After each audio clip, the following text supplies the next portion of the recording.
Night rider Mezhuveli Babuji. വടക്കേ കോവിലകത്തെ ഇപ്പോഴത്തെ അവകാശി പാഞ്ചാലി തൻ്റെ പപ്പയെ കൊലപ്പെടുത്തിയത് MLA ശ്രീനിവാസക്കിടാവും കൂട്ടരുമാണെന്ന് അവൾ മനസ്സിലാക്കുന്നു. അവളുടെ അളവറ്റ സ്വത്ത് തട്ടിയെടുക്കുന്നതിനായി രണ്ടാനമ്മ ചന്ദ്രകലയും കാമുകൻ പ്രജീഷും സീരിയൽ നടി സൂസനും ശ്രീനിവാസക്കിടാവും ചേർന്നൊരുക്കിയ കെണിയിൽപ്പെട്ട് പാഞ്ചാലി പൊള്ളലേറ്റ് മരണപ്പെടുന്നു. പാഞ്ചാലിയെ പെട്രോൾ ഒഴിച്ച് കൊലപ്പെടുത്തിയത് അവളെ സ്നേഹിച്ചിരുന്ന വിവേക് എന്ന യുവാവാണെന്ന് പ്രതികൾ സ്ഥാപിച്ചെടുക്കുന്നു. പോലീസ് കസ്റ്റഡിയിലിരുന്ന വിവേക് കൊല്ലപ്പെടുന്നു. കേസ് അന്വേഷിക്കാനെത്തിയ സർക്കിൾ ഇൻസ്പെക്ടർ അലിയാർ കുറ്റവാളികളെ കണ്ടെത്താനുള്ള ശ്രമത്തിനിടയിൽ ശത്രുക്കളാൽ മാരകമായ ആക്രമണത്തിന് വിധേയനാകുന്നു. തുടർന്നുള്ള ദിവസങ്ങളിൽ വടക്കേ കോവിലകത്ത് നിരവധി അനിഷ്ട സംഭവങ്ങൾ അരങ്ങേറി. പാഞ്ചാലിയുടെ പ്രേതം കോവിലകത്ത് പ്രതികാര നടപടികൾ തുടരുന്നതിനിടയിൽ ചന്ദ്രകലയും പ്രജീഷും കോവിലകം ശ്രീനിവാസക്കിടാവിന് വിൽപ്പന നടത്താൻ തയ്യാറെടുക്കുന്നു. ഇതേസമയം പാഞ്ചാലിയുടെയും അവളുടെ പപ്പയുടെയും കൊലപാതകത്തിൽ പങ്കാളികളായ പലരും ദുരൂഹ സാഹചര്യത്തിൽ കൊല്ലപ്പെടുന്നു. കൊലപാതകങ്ങൾ അന്വേഷിക്കാനെത്തിയ പോലീസ് ഉദ്യോഗസ്ഥർ കണ്ടെത്തിയ സത്യങ്ങൾ ആരെയും ഞെട്ടിക്കുന്നതായിരുന്നു. CI അലിയാർ നിമിഷങ്ങളോളം ബാലഭദ്രൻ്റെ മുഖത്തേക്ക് നോക്കി നിശബ്ദം ഇരുന്നു. പിന്നെ ചുണ്ടനക്കി. എൻ്റെ അന്വേഷണത്തിൽ അന്ന് തെളിഞ്ഞത് തന്നെയാണ് സത്യം തമ്പുരാൻ. പാഞ്ചാലിയുടെ ശരീരത്തിൽ പെട്രോൾ ഒഴിച്ചതും തീയിട്ടതും പ്രജീഷ് തന്നെയാണ്. എന്നാൽ ഇന്നത് തെളിയിക്കാൻ സാക്ഷികളില്ല. ഐ-വിറ്റ്നസ് ആയിരുന്ന ആ വാച്ചറും മരണപ്പെട്ടല്ലോ. ബാലഭദ്രൻ ചിന്തയോടെ മൂളി. സുമംഗല ഒരു പാത്രത്തിൽ സംഭാരം കൊണ്ടുവന്ന് അലിയാർക്ക് നൽകി. താങ്ക്സ്. അയാൾ അത് വാങ്ങി. ഇഞ്ചിയും പച്ചമുളകും ചുവന്നുള്ളിയും ഇടിച്ചു ചേർത്ത സംഭാരം. രുചിയോടെ അത് കുടിച്ചിട്ട് അലിയാർ പാത്രം മടക്കി കൊടുത്തു. സുമംഗല മുറിവിട്ടപ്പോൾ അയാൾ ബാക്കി പറഞ്ഞു. എങ്കിലും പ്രതീക്ഷയുടെ നാളുമായി ചിലരുണ്ട്. അവരിപ്പോൾ എവിടെയാണെന്ന് അറിയില്ലെങ്കിലും. ആരാണത്? ബാലഭദ്രന് ജിജ്ഞാസയായി. പരിന്ത് റഷീദും അണലി അക്ബറും. ഈ കേസിൽ മാത്രമല്ല, എന്നെ ആക്രമിച്ചതിനും പിന്നീട് ആക്സിഡന്റ് ഉണ്ടാക്കിയതിനും പ്രതികളാണവർ. എത്രയും വേഗം അവരെ ഞാൻ പൊക്കാം. അതോടെ ഈ കേസിനും ശക്തമായ തെളിവ് കിട്ടിയേക്കും. ബാലഭദ്രൻ ഒന്ന് മൂളി. അലിയാർ തുടർന്നു. എന്നാൽ എല്ലാം വ്യക്തമായി അറിയാവുന്ന ഒരാൾ കൂടിയുണ്ട്. പക്ഷേ എനിക്ക് അയാളെ പെട്ടെന്ന് പൊക്കാൻ പറ്റില്ല താനും. MLA കിടാവ്? ചോദ്യഭാവത്തിൽ ബാലഭദ്രൻ നിർത്തി. അതെ. തുടർന്ന് CI അലിയാർ ബാലഭദ്രനോട് ശബ്ദം താഴ്ത്തി കുറച്ചു നേരം കൂടി സംസാരിച്ചിരുന്നു.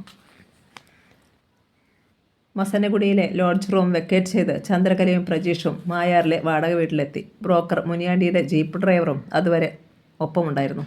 വൈകിട്ടത്തേക്കുള്ള ആഹാരം അവർ കരുതിയിരുന്നു. അടുത്ത ദിവസം ഗ്യാസ് സിലിണ്ടറും സ്റ്റൗവും എത്തിച്ചു കൊടുക്കാമെന്ന് വീട്ടുടമ സമ്മതിച്ചിട്ടുണ്ട്. എന്നാൽ ഞങ്ങളങ്ങോട്ട്? മുനിയാണ്ടി തലചൊറിഞ്ഞുകൊണ്ട് അനുവാദം തേടി. ചന്ദ്രകലയ്ക്ക് കാര്യം മനസ്സിലായി. 500-ന്റെ 10 നോട്ടുകളെടുത്ത് അയാൾക്ക് നൽകി. മുനിയാണ്ടിക്ക് സന്തോഷമായി. ചന്ദ്രകല ജീപ്പിൻ്റെ വാടക ഡ്രൈവർക്ക് പ്രത്യേകമായി നൽകുകയും ചെയ്തു. ഇരുവരും പോയി. പ്രജീഷ് ഒരു സിഗരറ്റിന് തീ പിടിപ്പിച്ചുകൊണ്ട് മുറ്റത്തേക്കിറങ്ങി. പിന്നാലെ 2 ഫൈബർ കസേരകളുമായി ചന്ദ്രകലയും. ഇരുവരും അതിലിരുന്നു. സമയം 5:30 നേർത്ത കാറ്റിൽ വെളുത്തുള്ളി പൂക്കൾ ആടിക്കൊണ്ടിരുന്നു. പച്ച നിറത്തിലുള്ള ഉള്ളി ഇലകൾ കാറ്റിൽ ഇളകുന്നത് കാണുവാൻ നല്ല ഭംഗിയായിരുന്നു. തിരയടിക്കുന്നത് പോലെ സൂര്യൻ്റെ വിളർച്ച ബാധിച്ച കിരണങ്ങൾ.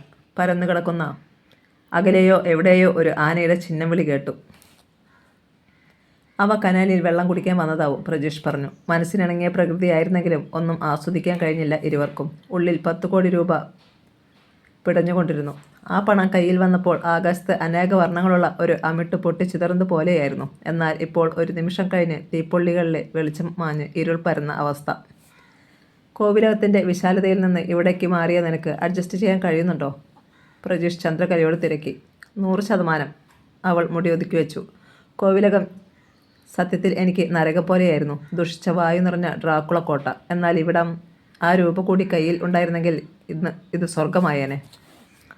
അത് ശരിയാണെന്ന് പ്രജീഷിനും അറിയാം. ആ 10 കോടി രൂപയിൽ ഒരുപാട് സ്വപ്നങ്ങൾ അടുക്കി വച്ചിരുന്നവനാണ് താനും. സൂര്യൻ മാഞ്ഞു. മെല്ലെ ഇരുൾ പരന്നു തുടങ്ങി. ഇരുവരും വീടിനുള്ളിൽ കയറി. അപരിചിതമായ സ്ഥലമല്ലേ, വാതിലടച്ചേക്കാം. പ്രജീഷ് വാതിൽപ്പാളികൾ ചേർത്തടച്ച് കൊളുത്തിട്ടു. പിന്നെ ഒരു pine day and night brandy എടുത്തു. ഇതെവിടെ നിന്ന് കിട്ടി? ചന്ദ്രകല നെറ്റി ചുളിച്ചു.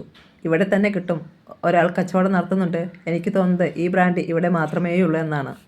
അയാൾ 1/2 ഗ്ലാസ് പകർന്ന് വെള്ളം കലർത്തി വലിച്ചു കുടിച്ചു. നിനക്ക് വേണോ? വേണ്ട. ഇരുവരും പാഴ്സൽ വാങ്ങിക്കൊണ്ട് വന്നത് കഴിച്ചു. കൈ കഴുകുമ്പോൾ പ്രജീഷ് എന്തോ ശബ്ദം കേട്ടു. ആരോ ജനാല തുറക്കാൻ ശ്രമിക്കുന്നത് പോലെ. അയാൾ തിരിഞ്ഞ് മിണ്ടരുതെന്ന് ചന്ദ്രകലയോട് ആംഗ്യം കാട്ടി. അവളും ശ്രദ്ധിച്ചു. ജനാലയ്ക്ക് അപ്പുറത്ത് ആരോ ഉണ്ട്. ഗ്ലാസിനിടയിലൂടെ അവ്യക്തമായി കാണാം. പെട്ടെന്ന് 1 ഇഞ്ച് വ്യാസമുള്ള ഒരു കുഴൽ ഗ്ലാസിൽ അമർന്നിരിക്കുന്നത് പോലെ തോന്നി. അടുത്ത നിമിഷം ഒരു വെടിയൊച്ച. ഗ്ലാസ് ചിതറിത്തെറിച്ചു. സ്വർണ്ണ നിറമുള്ള ഒരു തീയുണ്ട അകത്തേക്ക് പറന്നു വന്നു. അയ്യോ! ചന്ദ്രകല അലറിക്കരഞ്ഞു. പ്രജീഷ് വെട്ടിത്തിരിഞ്ഞ് താഴേക്ക് അമർന്നു. ആ ക്ഷണം വെടിയുണ്ട അയാൾക്ക് പിന്നിലെ ഭിത്തിയിൽ ചെന്ന് തറച്ചു. അവിടെ നിന്ന് കുറേ സിമൻറ്റ് ഇളകി താഴെ വീണു. ജനാലയുടെ ഉടഞ്ഞ ചില്ലും മുറിക്കുള്ളിലേക്ക് വീണിരുന്നു. ആരാത്? ഗർജിച്ചുകൊണ്ട് പ്രജീഷ് ജനാലയ്ക്കിലേക്ക് കുതിച്ചു. പുറത്ത് നേർത്ത നിലാവുണ്ട്. ജനാലച്ചില്ല് ഉടഞ്ഞ ഭാഗത്തുകൂടി പ്രജീഷ് കണ്ടു. വെളുത്തുള്ളിത്തോട്ടത്തിലൂടെ പാഞ്ഞു പോകുന്ന ഒരാൾ. പ്രജീഷ് തിരിഞ്ഞു ചന്ദ്രകലയെ നോക്കി. ഞെട്ടലിൽ നിന്ന് അവൾ ഇതുവരെ മുക്തയായിട്ടില്ല. കഠിനമായ ശ്വാസതടസ്സം അനുഭവപ്പെടുന്നത് പോലെ അവൾ നെഞ്ചു തടവുന്നുണ്ട്. കലേ? അയാൾ അവളുടെ തോളിൽ കൈവച്ചു. പ്രജീഷ്! അവൾ പൊട്ടിക്കരഞ്ഞുകൊണ്ട് അയാളുടെ ശരീരത്തിലേക്ക് ചാരി. എനിക്ക് പേടിയാ. ആരോ നമുക്ക് പിന്നിലുണ്ട്. അവർ നമ്മളെ കൊല്ലും. പ്രജീഷ് അവളെ മെല്ലെ തഴുകി. അയാളുടെ മുഖം കുറുകി. പിന്നാലെ വരുന്നത് ആരായാലും അവർക്ക് മരണം സമ്മാനിച്ചിരിക്കും ഞാൻ. അയാൾ മുറിയിലെ ലൈറ്റ് അണച്ചു. എനിക്ക് തോന്നുന്നത് നമ്മുടെ പണം തട്ടിയെടുത്തവർ തന്നെയാവും വെടിവെച്ചതും. ആ ബൈക്കിൽ വന്നവനെ നമ്മൾ 2 തവണ കണ്ടല്ലോ. അയാൾ ചന്ദ്രകലയുടെ കാതിൽ ശബ്ദം താഴ്ത്തി. ഈ പ്രദേശത്ത് എവിടെയോ ഉള്ളവനായിരിക്കും അയാൾ. നമ്മൾ ഇവിടെ താമസിച്ചാൽ അയാളെ കണ്ടെത്തും എന്ന ഭയം കാണും. അയാളുടെ സ്വൈരവിഹാരത്തിന് ഭംഗം സംഭവിക്കും. പ്രജീഷ് പറയുന്നത് സത്യമാണെന്ന് ചന്ദ്രകലയ്ക്കും തോന്നി. അയാൾ തുടർന്നു. പക്ഷേ ഇനി ഒരു തവണ കൂടി അയാൾ ഇവിടെ വന്നാൽ പിന്നെ രക്ഷപ്പെടില്ല. ചന്ദ്രകല ഭീതിയോടെ പ്രജീഷിനെ അള്ളിപ്പിടിച്ചിരുന്നു. വടക്കേ കോവിലകം. സുരേഷ് കിടാവും ഹേമലതയും കുഞ്ഞുങ്ങളും ഉറങ്ങാൻ കിടന്നിട്ട് അധിക നേരമായില്ല. കുട്ടികൾ പെട്ടെന്നുറങ്ങി. സുരേഷേ? ഹേമലത വിളിച്ചു. ഇരുട്ടിൽ സുരേഷിൻ്റെ ശബ്ദം കേട്ടു. ഞാൻ രാവിലെ അടുക്കളയിൽ വെച്ച് ഒരു കറുത്ത രൂപത്തെ കണ്ടെന്ന് പറഞ്ഞത് നേര് തന്നെയാ. പിന്നെ അത് എങ്ങോട്ട് പോയെന്ന് മാത്രം അറിയാത്തതുകൊണ്ടാണ് ഞാൻ പറഞ്ഞത്. നിങ്ങളാരും വിശ്വസിക്കാത്തത്. അക്കാര്യം ഇതുവരെ വിട്ടില്ലേ? സുരേഷിന് ചിരി വന്നു. എങ്ങനെ വിടാനാ? അതിനെ നേരിൽ കണ്ടിരുന്നെങ്കിൽ സുരേഷിൻ്റെ മനസ്സിലും ആയാതെ നിന്നേനെ. അത് വിട്. ഇനി അങ്ങനെ എന്തെങ്കിലും ഉണ്ടാവുകയാണെങ്കിൽ നമുക്ക് നോക്കാമെന്നേ. അയാളത് പറഞ്ഞ നിമിഷം ഒരു പൊട്ടിച്ചിരി കേട്ടു. അതെവിടെ നിന്നാ? സുരേഷ് ചാടി എഴുന്നേറ്റു.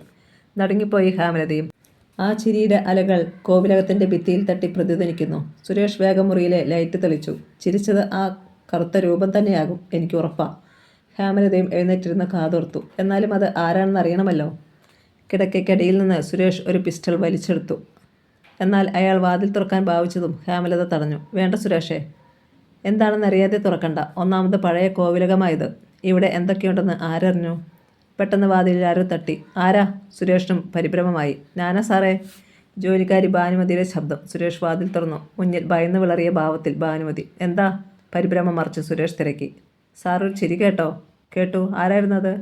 അറിയത്തില്ല സാറേ, പക്ഷേ ഞാൻ കണ്ടു. ആരെ? ചോദിച്ചത് ഹേമലതയാണ്. ഒപ്പം അവൾ ആകാംക്ഷയുടെ വാതിൽക്കലെത്തുകയും ചെയ്തു. കുറേ കറുത്ത പിശാചുക്കളെ. ഭാനുമതി ശ്വാസം വലിച്ചുവിട്ടു. നിങ്ങളൊന്ന് വ്യക്തമായിട്ട് പറ. സുരേഷ് അസ്വസ്ഥനായി. ആരും നടക്കുന്നത് കേട്ട സാറേ ഞാൻ ഉണർന്നത്. നോക്കുമ്പോൾ 5-6 പേര് നടുത്തളത്തിൽ. ഭാനുമതി പേടിയോടെ തിരിഞ്ഞു നോക്കി. ഞാൻ കണ്ടെന്നറിഞ്ഞതും ഒരാൾ പൊട്ടിച്ചിരിച്ചു. ഭയന്ന് ഞാൻ വാതിലടച്ചു. പിന്നെ നോക്കിയപ്പോൾ ആരുമില്ല. എല്ലാത്തിനും വട്ട. സുരേഷ് പല്ലു കടിച്ചു. അല്ലടാ. പൊടുന്നതിന് ഒരലർച്ച.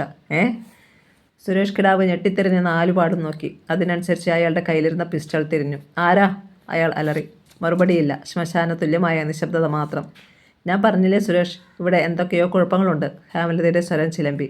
സുരേഷ് കിടാവ് അത് ശ്രദ്ധിച്ചില്ല. അയാളുടെ ഉള്ളിൽ കോപത്തിൻ്റെ കനലുകൾ എരിഞ്ഞു. ആരാണെന്നാ ചോദിച്ചത്? എൻ്റെ കോവിലകത്ത് കടന്നത് ആരാണെങ്കിലും ജീവനോടെ മടങ്ങില്ല. അടുത്ത നിമിഷം പ്രകമ്പനം കൊള്ളിക്കുന്ന കൂട്ടച്ചിരി. അതിൻ്റെ അലകൾ അടങ്ങിയപ്പോൾ കേട്ടു. നിന്റെ കോവിലകമോ? തുടർന്ന് വീണ്ടും ചിരി. പുരുഷൻ്റേതെന്നോ സ്ത്രീയുടേതെന്നോ തിരിച്ചറിയാനാവാത്ത ചിരി. ഇത് നിന്റെ കോവിലകമാകാൻ നിന്റെ അച്ഛൻ ശ്രീനിവാസ കിടാവ് ഉണ്ടാക്കിയതല്ലോ.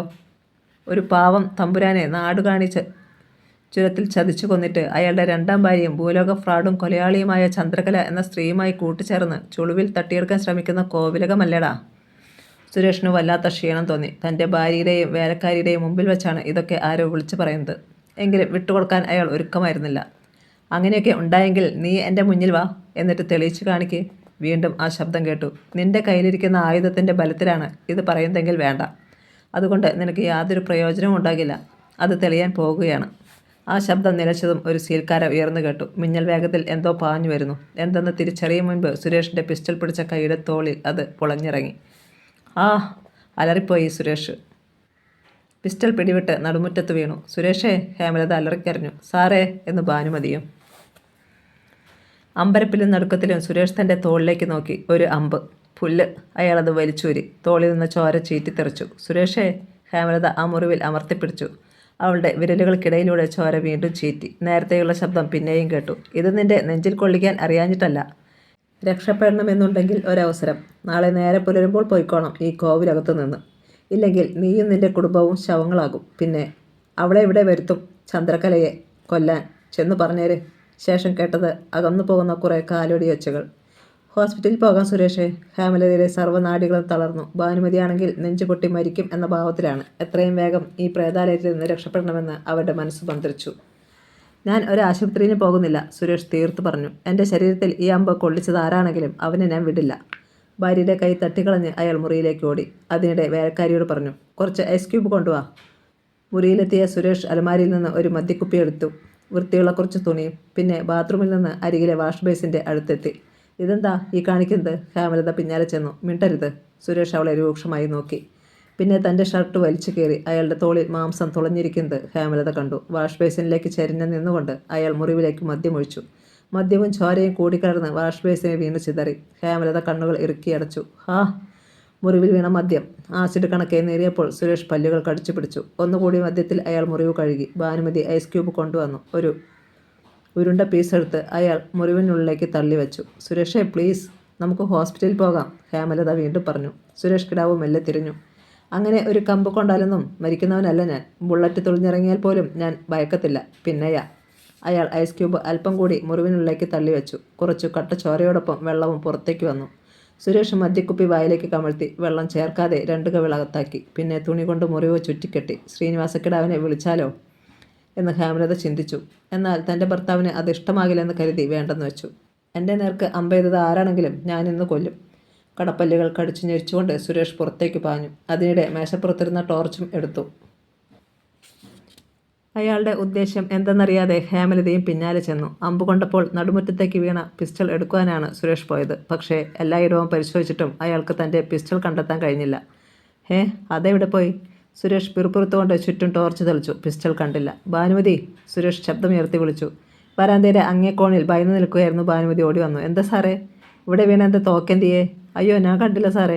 സുരേഷ് കിടാവ് സർവാംഗം പുകഞ്ഞു. ഒരു ഭ്രാന്തനെ പോലെ അയാൾ ടോർച്ചും തെളിച്ചുകൊണ്ട് കോവിലകത്ത് അങ്ങിങ്ങോടി. ഒരിടത്തും പിസ്റ്റൾ കണ്ടില്ല.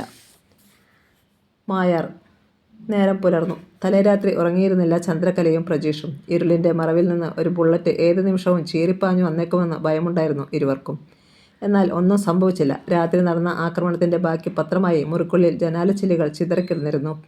പ്രജീഷ് പുറത്തിറങ്ങി വീടിന് വലം വെച്ച് പിൻഭാഗത്തെത്തി. അവിടെ ആരോ നിന്നിരുന്നതിൻ്റെ ചെരുപ്പടയാളം കണ്ടു. പ്രജീഷിൻ്റെ നോട്ടം വെളുത്തുള്ളിപ്പാടത്തിലൂടെ നീണ്ടുപോയി.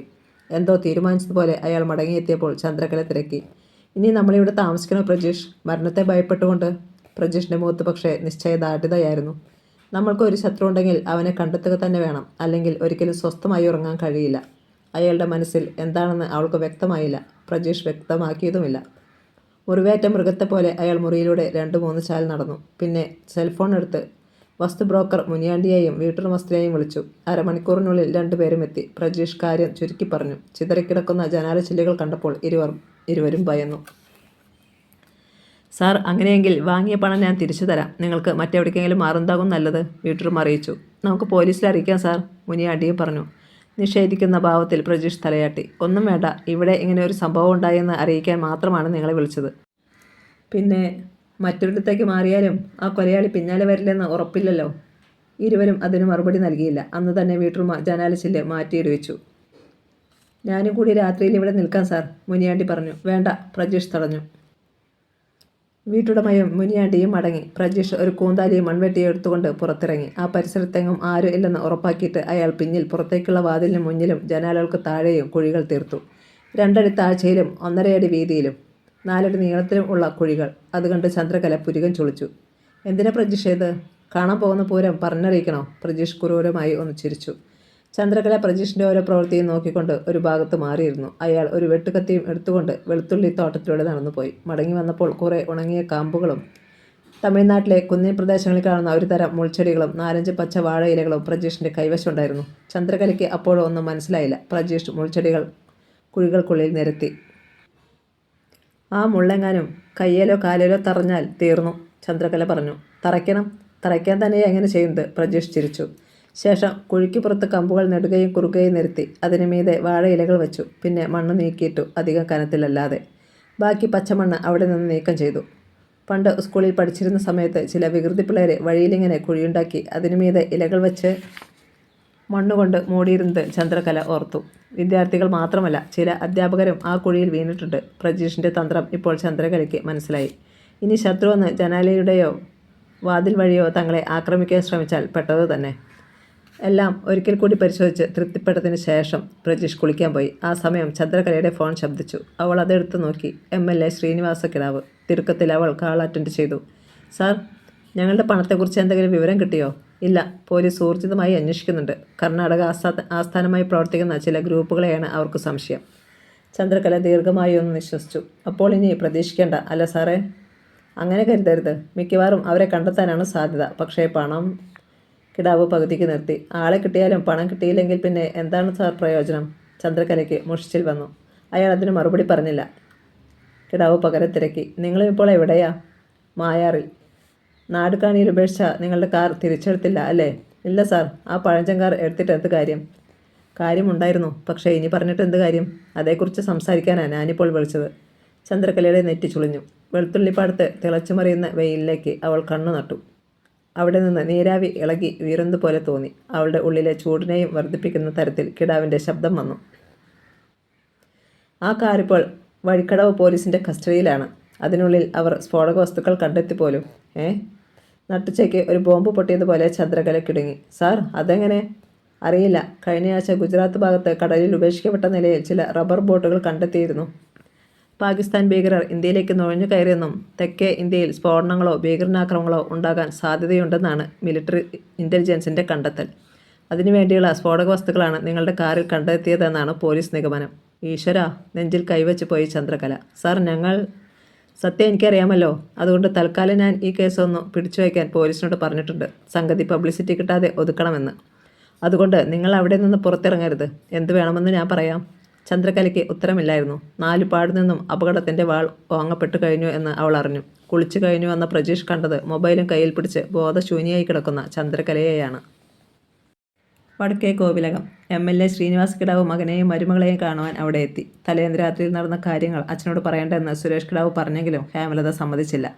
ഇവിടെ എങ്ങനെ തീ തിന്ന് കഴിയുന്നതിലും ഭേദം എല്ലാം അങ്കിളിനോട് പറയുന്നത് തന്നെയാണ്. അവൾ കാര്യങ്ങൾ മുഴുവൻ കിടാവിനെ അറിയിച്ചു. കിടാവിൻ്റെ മുഖത്ത് വിവിധ ഭാവങ്ങൾ മിന്നി. അല്പനേരത്തെ ആലോചനയ്ക്ക് ശേഷം അയാൾ പറഞ്ഞു. ഭൂതപ്രേതാദികളിലൊന്നും എനിക്ക് വിശ്വാസമില്ല. എന്നാൽ ഇവിടെ നടന്നത് എന്തെന്നറിയണമല്ലോ. നാളെ തന്നെ ഇവിടെ മുഴുവൻ CCTV സ്ഥാപിച്ചേക്കാം. എന്താ? പ്രേതം പക്ഷേ ക്യാമറയിൽ കുടുങ്ങുമോ എന്ന് ഹേമലത സംശയിച്ചു. എന്താ മോളെ, നിനക്കൊരു സംശയം പോലെ? ഹേമലതയുടെ മുഖഭാവം കണ്ട് MLA ശ്രീനിവാസ് കിടാവ് തിരക്കി. ഒന്നുമില്ല. ഹേമലത ചിരിക്കാൻ ശ്രമിച്ചു. സുരേഷ് കിടാവും അവളെ സൂക്ഷിച്ചു നോക്കി. അതല്ല, എന്താണെങ്കിലും തുറന്നു പറഞ്ഞോളൂ. സംശയങ്ങളൊന്നും മനസ്സിൽ അടക്കി വയ്ക്കാൻ പാടില്ല. അങ്ങനെ ചെയ്താൽ അത് അവിടെ കിടന്ന് വളർന്നുകൊണ്ടിരിക്കും, ബലൂണിൽ കാറ്റ് നിറയുന്നത് പോലെ. കിടാവ് വിടാനുള്ള ഭാവമില്ല. നീ പറയടി. ചിലപ്പോൾ നമുക്ക് ഗുണമുള്ള ആശയമാണെങ്കിലോ? സുരേഷും പ്രോത്സാഹിപ്പിച്ചു. ആരവും ആതിരയും വന്ന് കിടാവിൻ്റെ ഇരുവശത്തും ചേർന്നിരുന്നു. അയാൾ കൊച്ചുമക്കളെ മെല്ലെ തലോടി. ഒന്ന് സംശയിച്ചിട്ട് ഹേമലത പറഞ്ഞു. അല്ലെങ്കിലേ ഈ പ്രേതവും പിശാച്ചുമൊക്കെ ക്യാമറകളിൽ പതിയില്ലെന്ന് കേട്ടിട്ടുണ്ട്. ഒറ്റ ചിരിയായിരുന്നു കിടാവ്. മോളെ, ഇവിടെ നിങ്ങൾ കണ്ടതും അനുഭവിച്ചതൊന്നും പ്രേതത്തിൻ്റെ കളിയല്ല, എനിക്ക് ഉറപ്പുണ്ട്. ഒന്ന് നിർത്തിയിട്ട് കിടാവ് ഗൗരവത്തിൽ തുടർന്നു. എനിക്ക് ചില സംശയങ്ങളുണ്ട്. ഇനി കോവിലകം നോട്ടമിട്ടിട്ടുള്ള പലരും ഉണ്ടായിരുന്നു. നമ്മൾ എഗ്രിമെൻ്റ് ആക്കിയത് അവർക്ക് ഇഷ്ടപ്പെട്ട് കാണില്ല. അതുകൊണ്ട് നമ്മളെ ഭയപ്പെടുത്തി ഓടിക്കാനുള്ള ഒരു ശ്രമമല്ലേ ഇതെന്ന് കരുതാമല്ലോ. അറിയും. ആ പറഞ്ഞതിൽ കാര്യമുണ്ടെന്ന് ഹേമലതയ്ക്കും തോന്നി. അല്ലെങ്കിൽ തന്നെ പ്രേതം ആഹാരം കഴിക്കില്ലല്ലോ. കഴിക്കുന്നത് താൻ നേരിൽ കണ്ടതുമാണ്. പിന്നെ കഴിഞ്ഞ രാത്രിയിൽ ഉണ്ടായിരുന്ന സംഭവങ്ങൾ. ഞാനൊരു കാര്യം പറഞ്ഞാൽ അങ്കിൾ ദേഷ്യപ്പെടുമോ? സന്ദേഹത്തോടെയായിരുന്നു ഹേമലതയുടെ ചോദ്യം. ഇല്ല, മോള് പറഞ്ഞോ. കിടാവ് പറഞ്ഞു. ഇന്ന് രാത്രി അങ്കിൾ കൂടി ഇവിടെ താമസിക്കുമോ? എന്തെങ്കിലും ഉണ്ടായാൽ അറിയാമല്ലോ. കിടാവിൻ്റെ കണ്ണുകളൊന്ന് കുറുകി. അയാൾ മകനെ നോക്കി. ഹേമ പറഞ്ഞത് ശരിയാണച്ചാ. അല്ലെങ്കിൽ തന്നെ അച്ഛൻ ഞങ്ങളുടെ കൂടെ ഒന്ന് താമസിച്ചിട്ട് കാലെത്രയായി? സുരേഷും ഭാര്യയുടെ അഭിപ്രായത്തോട് യോജിച്ചു. കിടാവ് സമ്മതിച്ചു. എങ്കിൽ നിങ്ങളുടെ ഇഷ്ടം പോലെ. ഇവിടുത്തെ പ്രേതങ്ങളെ എനിക്കുമൊന്ന് പരിചയപ്പെടാമല്ലോ, അമ്പെയ്യാൻ അറിയാവുന്ന പ്രേതങ്ങളെ. തുടർന്ന് അയാൾ തൻ്റെ വീട്ടിലേക്ക് വിളിച്ച് ഭാര്യയോട് ഇന്ന് താൻ കോവിലകത്ത് താമസിക്കാൻ തീരുമാനിച്ചു എന്ന് അറിയിച്ചു. ഹേമലതയ്ക്ക് സന്തോഷമായി. ഞങ്ങളിന്ന് മുത്തച്ഛൻ്റെ കൂടെ കിടക്കുന്നേ, ആരവും ആതിരയും ഒന്നിച്ച് പറഞ്ഞു. മായാർ. വെളുത്തുള്ളിപ്പാടത്തിന് മീതെ ഇരുളിൻ്റെ കരിമ്പടം കെട്ടഴിഞ്ഞു വീണു. നേരത്തെ മഞ്ഞുണ്ടായിരുന്നു. ചന്ദ്രകലയും പ്രജീഷും താമസിക്കുന്ന വീടിന് പുറത്തെ ലൈറ്റുകൾ പുകമറയ്ക്കുള്ളിൽ എന്നവണ്ണം തോന്നിച്ചു. അകലെ എവിടെയോ ഒരു ആനയുടെ ചിഹ്നം വിളി കേട്ടു. ഇരിപ്പുമുറിയിലായിരുന്നു പ്രജീഷും ചന്ദ്രകലയും. അവളുടെ മുഖത്തെ മ്ലാനത കണ്ട് പ്രജീഷ് തിരക്കി. നിന്റെ ഭയം ഇതുവരെ മാറിയില്ലേ? ഇനി നമ്മളെ കൊല്ലാൻ ആര് വന്നാലും അവനെ ഞാൻ പിടിച്ചിരിക്കും. കണ്ണടച്ചുകൊണ്ട് ചന്ദ്രകല ശിരസ് ഇടമലം വെട്ടിച്ചു. അതല്ല പ്രജീഷ്, കിടാവ് സാറ് ഫോണിൽ പറഞ്ഞ കാര്യങ്ങൾ മറക്കാൻ പറ്റുന്നില്ല. നമ്മുടെ കാറിൽ കണ്ട സ്ഫോടക വസ്തുക്കൾ മനഃപൂർവ്വം ആരോ നമ്മളെ കുടുക്കാൻ വേണ്ടി ചെയ്തതായിക്കൂടെ? പ്രജീഷ് മൂളി. അയാളുടെ കണ്ണുകൾ തുറന്നു കിടന്ന വാതിൽ വഴി മഞ്ഞിൽ കുഴഞ്ഞ ഇരുട്ടിലേക്ക് നീണ്ടു. നമ്മളെ കൊല്ലാൻ വന്നവനെ കയ്യിൽ കിട്ടിയാൽ ആ സമസ്യക്കുള്ള പരിഹാരമുണ്ടാകും, എനിക്കുറപ്പുണ്ട്. പ്രജീഷ് ഒരു സിഗരറ്റിന് തീക്കൊളുത്തി പുകയൂതി. ഭീകര സംഘടനകളുമായി നമുക്ക് ബന്ധമുണ്ടെന്ന് ആരെങ്കിലും പറഞ്ഞാൽ നമ്മളെ ചോദ്യം ചെയ്യുന്നത് ഡൽഹിയിലെ പോലീസായിരിക്കും. അതാ എൻ്റെ പേടി. ചന്ദ്രകല ദീർഘമായി നിശ്വസിച്ചു. പ്രജീഷ് അവളുടെ കൈപ്പടത്തിൽ തൻ്റെ കൈ അമർത്തി. അങ്ങനെയൊന്നും സംഭവിക്കില്ല. പറഞ്ഞതും പുറത്തൊരു ചലനം കണ്ടതുപോലെ പ്രജീഷ് എഴുന്നേറ്റു. അകത്തേക്ക് പോയി തൻ്റെ പിസ്റ്റൾ എടുത്തു. ഞാൻ മെയിൻ സ്വിച്ച് ഓഫ് ചെയ്യുകയാണ്, നീ വാതിലടച്ചോ, ഞാൻ വിളിക്കാതെ തുറക്കരുത്.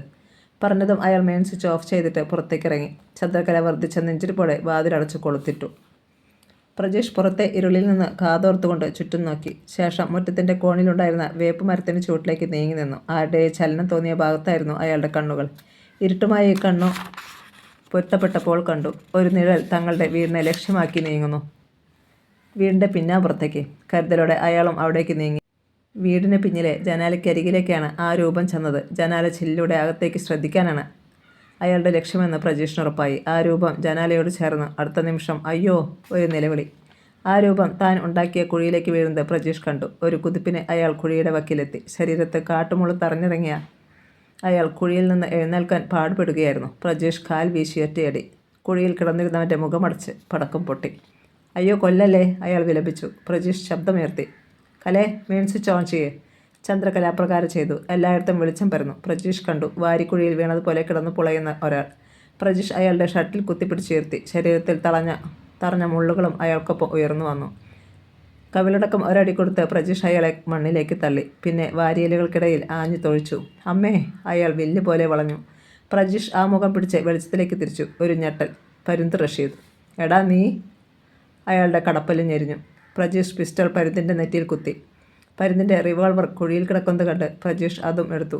ഈ കുഴിയിൽ തന്നെ നിന്നെ കൊന്നു മുടട്ടടാ. അയാളുടെ ഗർജനം ഉള്ളിപ്പാടത്തെ പോലെ വിറപ്പിച്ചു. അയ്യോ വേണ്ട സാറേ. പരുന്ത് റഷീദ് കൈകൂപ്പി. അപ്പോൾ കൈകളിൽ തുളഞ്ഞിറങ്ങിയ മുൾച്ചെടി അയാളുടെ മുഖത്തും തറച്ചു. എങ്കിൽ എഴുന്നേൽക്ക്. വല്ല വിധേനയും പരുന്ത് എഴുന്നേറ്റു. ഇനി ആ മുള്ളുകൾ വലിച്ചു കളെ. പരുന്ത് ഓടി രക്ഷപ്പെടാതിരിക്കാൻ ശ്രദ്ധിച്ചുകൊണ്ടായിരുന്നു പ്രജീഷിൻ്റെ കൽപ്പന. മാംസത്തിൽ നിന്ന് മുൾച്ചെടിയുടെ ഓരോ ഭാഗവും നീക്കം ചെയ്യുമ്പോൾ പരുന്ത് പതുക്കെ നിലവിളിച്ചുകൊണ്ടിരുന്നു. മുള്ള് ഊരിപ്പോന്ന ഭാഗത്ത് ചോര പൊടിഞ്ഞ് അയാളുടെ വസ്ത്രങ്ങളിൽ ചുവന്ന പൊട്ടുകൾ രൂപം കൊണ്ടു തുടങ്ങി. അവസാനം മുള്ളുകൾ മുഴുവൻ നീക്കം ചെയ്തപ്പോൾ പ്രജീഷ് പിസ്റ്റൾ അയാളുടെ പിൻകഴുത്തിൽ കുത്തി. ഇനി നടക്ക്. അറവുമാടിനെ കണക്കെ പ്രജീഷ് പരുന്തിനെ കെട്ടിടത്തിൻ്റെ മുൻഭാഗത്തേക്ക് നടത്തി. കലേ, വാതിൽ തുറക്ക്. ചന്ദ്രകല വാതിൽ തുറന്നു. മുന്നിൽ ചോരപ്പൂക്കളിൽ നിൽക്കുന്ന പരുന്ത് റഷീദിനെ കണ്ട് അവൾ കണ്ണു ചിമ്മി. വിശ്വസിക്കുവാൻ കഴിയാത്ത പോലെ. കയറടാ അങ്ങോട്ട്. പ്രജീഷ് അയാളുടെ കഴുത്തിൽ കുത്തിപ്പിടിച്ച് മുറിക്കുള്ളിലേക്ക് തള്ളി. ചന്ദ്രകല പിന്നോട്ട് മാറി. പരുന്ത് മുറിക്കുള്ളിൽ കമിഴ്ന്നു വീണു. പ്രജീഷ് അകത്ത് കയറി പുറംകാൽ കൊണ്ട് തട്ടി വാതിലടച്ചു. പിറകോട്ട് കൈത്തിരിച്ച് ഓടാൻ വിട്ടു. പരുന്ത് തറയിൽ കൈക്കുത്തി എഴുന്നേൽക്കാൻ ഭാവിച്ചു. വേണ്ട. പ്രജീഷ് ഒരു കസേര നീക്കി. കാലുകൾ പരുന്തിൻ്റെ ശരീരത്തിന് ഇരുവശത്തും വരത്തക്ക രീതിയിലിട്ടു. പിന്നെ പരുന്തിൻ്റെ പുറത്തിന് ഇരുവശത്തേക്കും കാലുകൾ വിടർത്തി കസേരയിലിരുന്നു. എനിക്കിത്തിരി വെള്ളം തരുമോ? മുഖം മാത്രം മുകളിലേക്ക് ഉയർത്തി പരുന്ത് ചന്ദ്രകലയെ നോക്കി. വേണ്ട. പ്രജീഷ് കാലുകൾ ഉയർത്തി അയാളുടെ പുറത്ത് ചവിട്ടിപ്പിടിച്ചു. വേദന കൊണ്ട് പരുന്ത് ഞരങ്ങി. മുള്ളുകൾ പലതും ഒടിഞ്ഞ് പച്ചമാംസത്തിൽ തുളഞ്ഞിരിക്കുകയാണെന്ന് തോന്നി. കുത്തിപ്പറിക്കുന്ന ഒരു തരം അസഹ്യമായ നീറ്റൽ. തൻ്റെ പിസ്റ്റളും പരുന്തിൻ്റെ റിവോൾവറും പ്രജീഷ് ചന്ദ്രകലയെ ഏൽപ്പിച്ചു. ശേഷം പരുന്തിൻ്റെ മുടിയിൽ കുത്തിപ്പിടിച്ച് ശിരസ് പിന്നിലേക്ക് മടക്കി. ഈ കഴുത്തങ്ങ് ഓടിക്കാൻ പോവുകയാണ് ഞാൻ. പരുന്ത് മരണം മുന്നിൽ കണ്ടു. അയ്യോ വേണ്ട സാർ, കൊല്ലരുത്. കഴുത്ത് മടങ്ങിയിരിക്കുന്നതിനാൽ പരുന്ത് റഷീദിൻ്റെ വായിൽ നിന്ന് ചാവുമൃഗത്തിൻ്റെ പോലെ ഒരു ശബ്ദമാണ് പുറത്തു വന്നത്. കൊല്ലാതിരിക്കുവാൻ തക്കതായ കാരണങ്ങളൊന്നും കാണുന്നില്ല പരുന്തേ. ഇന്നലെ നീ ഞങ്ങൾക്ക് നേരെ നിറയൊഴിച്ചു. ഭാഗ്യം കൊണ്ട് മാത്രം ഞങ്ങൾ രക്ഷപ്പെട്ടു. പരാജയപ്പെട്ട ദൗത്യം പൂർത്തിയാക്കുവാൻ ഇന്ന് നീ വീണ്ടും വന്നു. അങ്ങനെയുള്ള നിന്നോട് ഞങ്ങൾ ദയ കാണിക്കുന്നത് എന്തിനാ? ചോദിച്ചത് ചന്ദ്രകലയായിരുന്നു. പ്രജീഷ് അയാളുടെ ശിരസ് അല്പം കൂടി പിന്നിലേക്ക് മടക്കി. തൻ്റെ കുരവള്ളി വലിഞ്ഞ് പൊട്ടുമെന്ന് തോന്നി പരുന്തിന്. ഇന്നലെ വന്നത് ഞാനല്ല, അയാൾ ഞരങ്ങി. പിന്നെ? പ്രജീഷിൻ്റെ പുരികം ചുളിഞ്ഞു. അതെനിക്കറിയത്തില്ല. ഇന്നലത്തെ ദൗത്യം പരാജയപ്പെട്ടെന്നും ഇന്ന് ഞാൻ വരണമെന്നും വിളിച്ചു പറഞ്ഞു. ആര്? ചന്ദ്രകലയ്ക്ക് ഉദ്വേഗമായി. പരുന്ത് പക്ഷെ മറുപടി പറയാൻ മടിച്ചു. കലേ.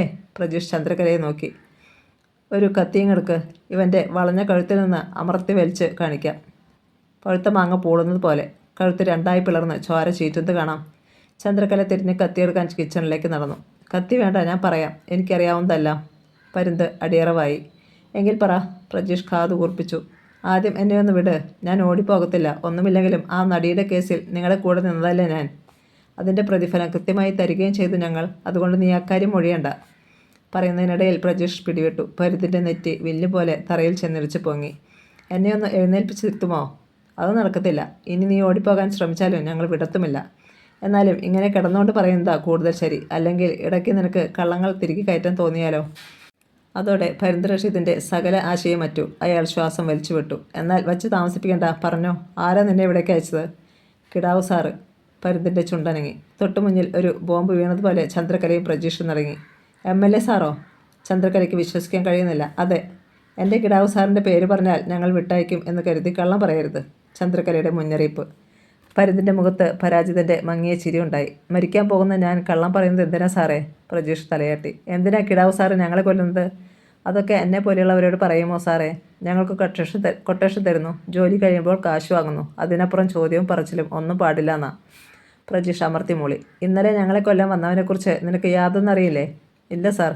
അയാൾ പക്ഷേ ഈ മായാറിലോ മാനസകുടിയിലോ ഉള്ള ആളാണ്. അടുത്ത ചോദ്യം ചന്ദ്രകലയുടെ വകയായിരുന്നു. ഞങ്ങൾ വടക്കേ കോവിലകം കിടാവ് സാറിന് വിൽക്കാൻ എഗ്രിമെൻ്റ് ആയത് നിനക്കറിയാമോ? ഞാൻ അങ്ങനെ കേട്ടു. അതിന് ഞങ്ങൾ 10 കോടി രൂപ അദ്ദേഹത്തിൽ നിന്ന് അഡ്വാൻസ് വാങ്ങി. പക്ഷേ നാടുകാണി ചുരത്തിൽ വെച്ച് പണം കൊള്ളയടിക്കപ്പെട്ടു. അതിൻ്റെ പിന്നിലും കിടാവ് സാറാണോ? അല്ലാതെ വരാൻ വഴിയില്ലല്ലോ. ചന്ദ്രകലയും പ്രജീഷും സ്തബ്ധരായി. ഞങ്ങളെ ഇവിടെ വെച്ച് കൊന്നാൽ അദ്ദേഹത്തിന് എന്താ പ്രയോജനം? പ്രജീഷിൻ്റെ തലച്ചോറിൽ തീ പിടിച്ചു. വ്യക്തമായി അറിയില്ല. എന്നാലും എൻ്റെ ചെറിയ ബുദ്ധി കൊണ്ട് ചിന്തിക്കുമ്പോൾ. ഒരു നിമിഷം നിർത്തിയിട്ട് പരുന്ത് ബാക്കി പറഞ്ഞു. എഗ്രിമെൻ്റ് എഴുതിയ നിലയ്ക്ക് പറഞ്ഞ സമയത്ത് നിങ്ങൾ രജിസ്ട്രാർ ഓഫീസിൽ ഹാജരാകാതിരുന്നാൽ സ്വത്തുക്കൾ കിടാവ് സാറിന് കൈവശം വയ്ക്കാവുന്നതേയുള്ളൂ. അദ്ദേഹം അവിടെ സമയത്ത് ചെന്നതിന് തെളിവുണ്ടാക്കിയാൽ പോരെ? ചന്ദ്രകലയ്ക്കും പ്രജീഷിനും കാര്യം മനസ്സിലായി. വൻ ചതിയാണ് നടന്നിരിക്കുന്നത്. വേണ്ടി വന്നാൽ കാറിൽ ബോംബുകൾ കണ്ടെത്തിയെന്ന് പറഞ്ഞ് അദ്ദേഹം തങ്ങളെ ഇരുമ്പഴിക്കുള്ളിൽ ആക്കിയെന്നും ഇരിക്കും. നീ ഇക്കാര്യമൊക്കെ ഞങ്ങളോട് പറഞ്ഞെന്നറിഞ്ഞാൽ കിടാവ് സാറ് എങ്ങനെ പ്രതികരിക്കും എന്നറിയാമോ? അറിയാം. എന്നെ കൊന്നുകളയും. എങ്കിൽ അങ്ങനെ സംഭവിക്കാതിരിക്കാനും നീ ഞങ്ങളെ അനുസരിക്കാനും വേണ്ടിയാ ഞാൻ എല്ലാം ഇതിൽ പകർത്തിയത്. ചന്ദ്രകല തൻ്റെ സെൽഫോൺ എടുത്തുകാട്ടി. പരുന്ത് സ്തബ്ധനായി. ചന്ദ്രകല ചിരിച്ചു. നീ ഞങ്ങളെ അനുസരിക്കാതിരുന്നാൽ ഈ വീഡിയോ ക്ലിപ്പിംഗ് വരെ നേരെ കിടാവ് സാറിൻ്റെ മൊബൈലിലെത്തും. പരുന്തിന് വാക്കുകൾ നഷ്ടമായി. അങ്ങനെ ഞങ്ങൾ ചെയ്യണോടാ? ഈ ക്ലിപ്പിംഗ് കിടാവ് സാറിന് അയച്ചു കൊടുക്കണോ? പ്രജീഷ് കുനിഞ്ഞ് പരുന്ത് റഷീദിൻ്റെ കവിളടക്കം ഒന്ന് പൊട്ടിച്ചു. സാറേ. പരുന്തിൻ്റെ കാതിനുള്ളിൽ കടന്നൽ കൂട് ഇളകിയ പ്രതീതി. ഞാൻ അറിയാവുന്നതൊക്കെ പറഞ്ഞില്ലേ, പിന്നെന്തിനാ എന്നെ തല്ലുന്നത്? നീ ഞങ്ങളെ അനുസരിക്കാൻ, ഇനിയുള്ള കാലം ഞങ്ങളുടെ അടിമയായിരിക്കാൻ. ചന്ദ്രകല മറുപടി നൽകി. എന്ത് വേണമെങ്കിലും ഞാൻ ചെയ്തോളാം. എന്നെ കൊല്ലാതെ കിടാവ് സാറിന് ഒറ്റിക്കൊടുക്കാതിരിക്കുകയും ചെയ്താൽ മതി. പരുന്ത് സമ്മതിച്ചു. ശരി. പ്രജീഷ് എഴുന്നേറ്റു. പരുന്തിൻ്റെ പുറത്തുനിന്ന് കസേര നീക്കി. വല്ലവിധനെയും പരുന്ത് എഴുന്നേറ്റിരുന്നു. ഇനി എനിക്ക് കുറച്ച് വെള്ളം തരുമോ? പ്രജീഷ് ചന്ദ്രകലയെ നോക്കി കണ്ണുകൊണ്ട് ഒരടയാളം കാട്ടി. അവൾ പോയി ഒരു മഗ്ഗിൽ വെള്ളം കൊണ്ടുവന്ന് നൽകി. ആർത്തിയോടെ പരുന്ത് അത് കുടിച്ചു. ഇനി നീ എഴുന്നേറ്റ് ആ കസേരയിലിരിക്കെ, പ്രജീഷ് കൽപ്പിച്ചു. പരുന്ത് അയാൾക്കെതിരെ ഒരു ഫൈബർ കസേരയിലിരുന്നു. പറ, കിടാവിന് മറ്റെന്തൊക്കെ ബിസിനസ്സുകളുണ്ട്? ഒരുപാടുണ്ടെന്ന് മാത്രം അറിയാം, ഏതൊക്കെയെന്ന് വ്യക്തമല്ല.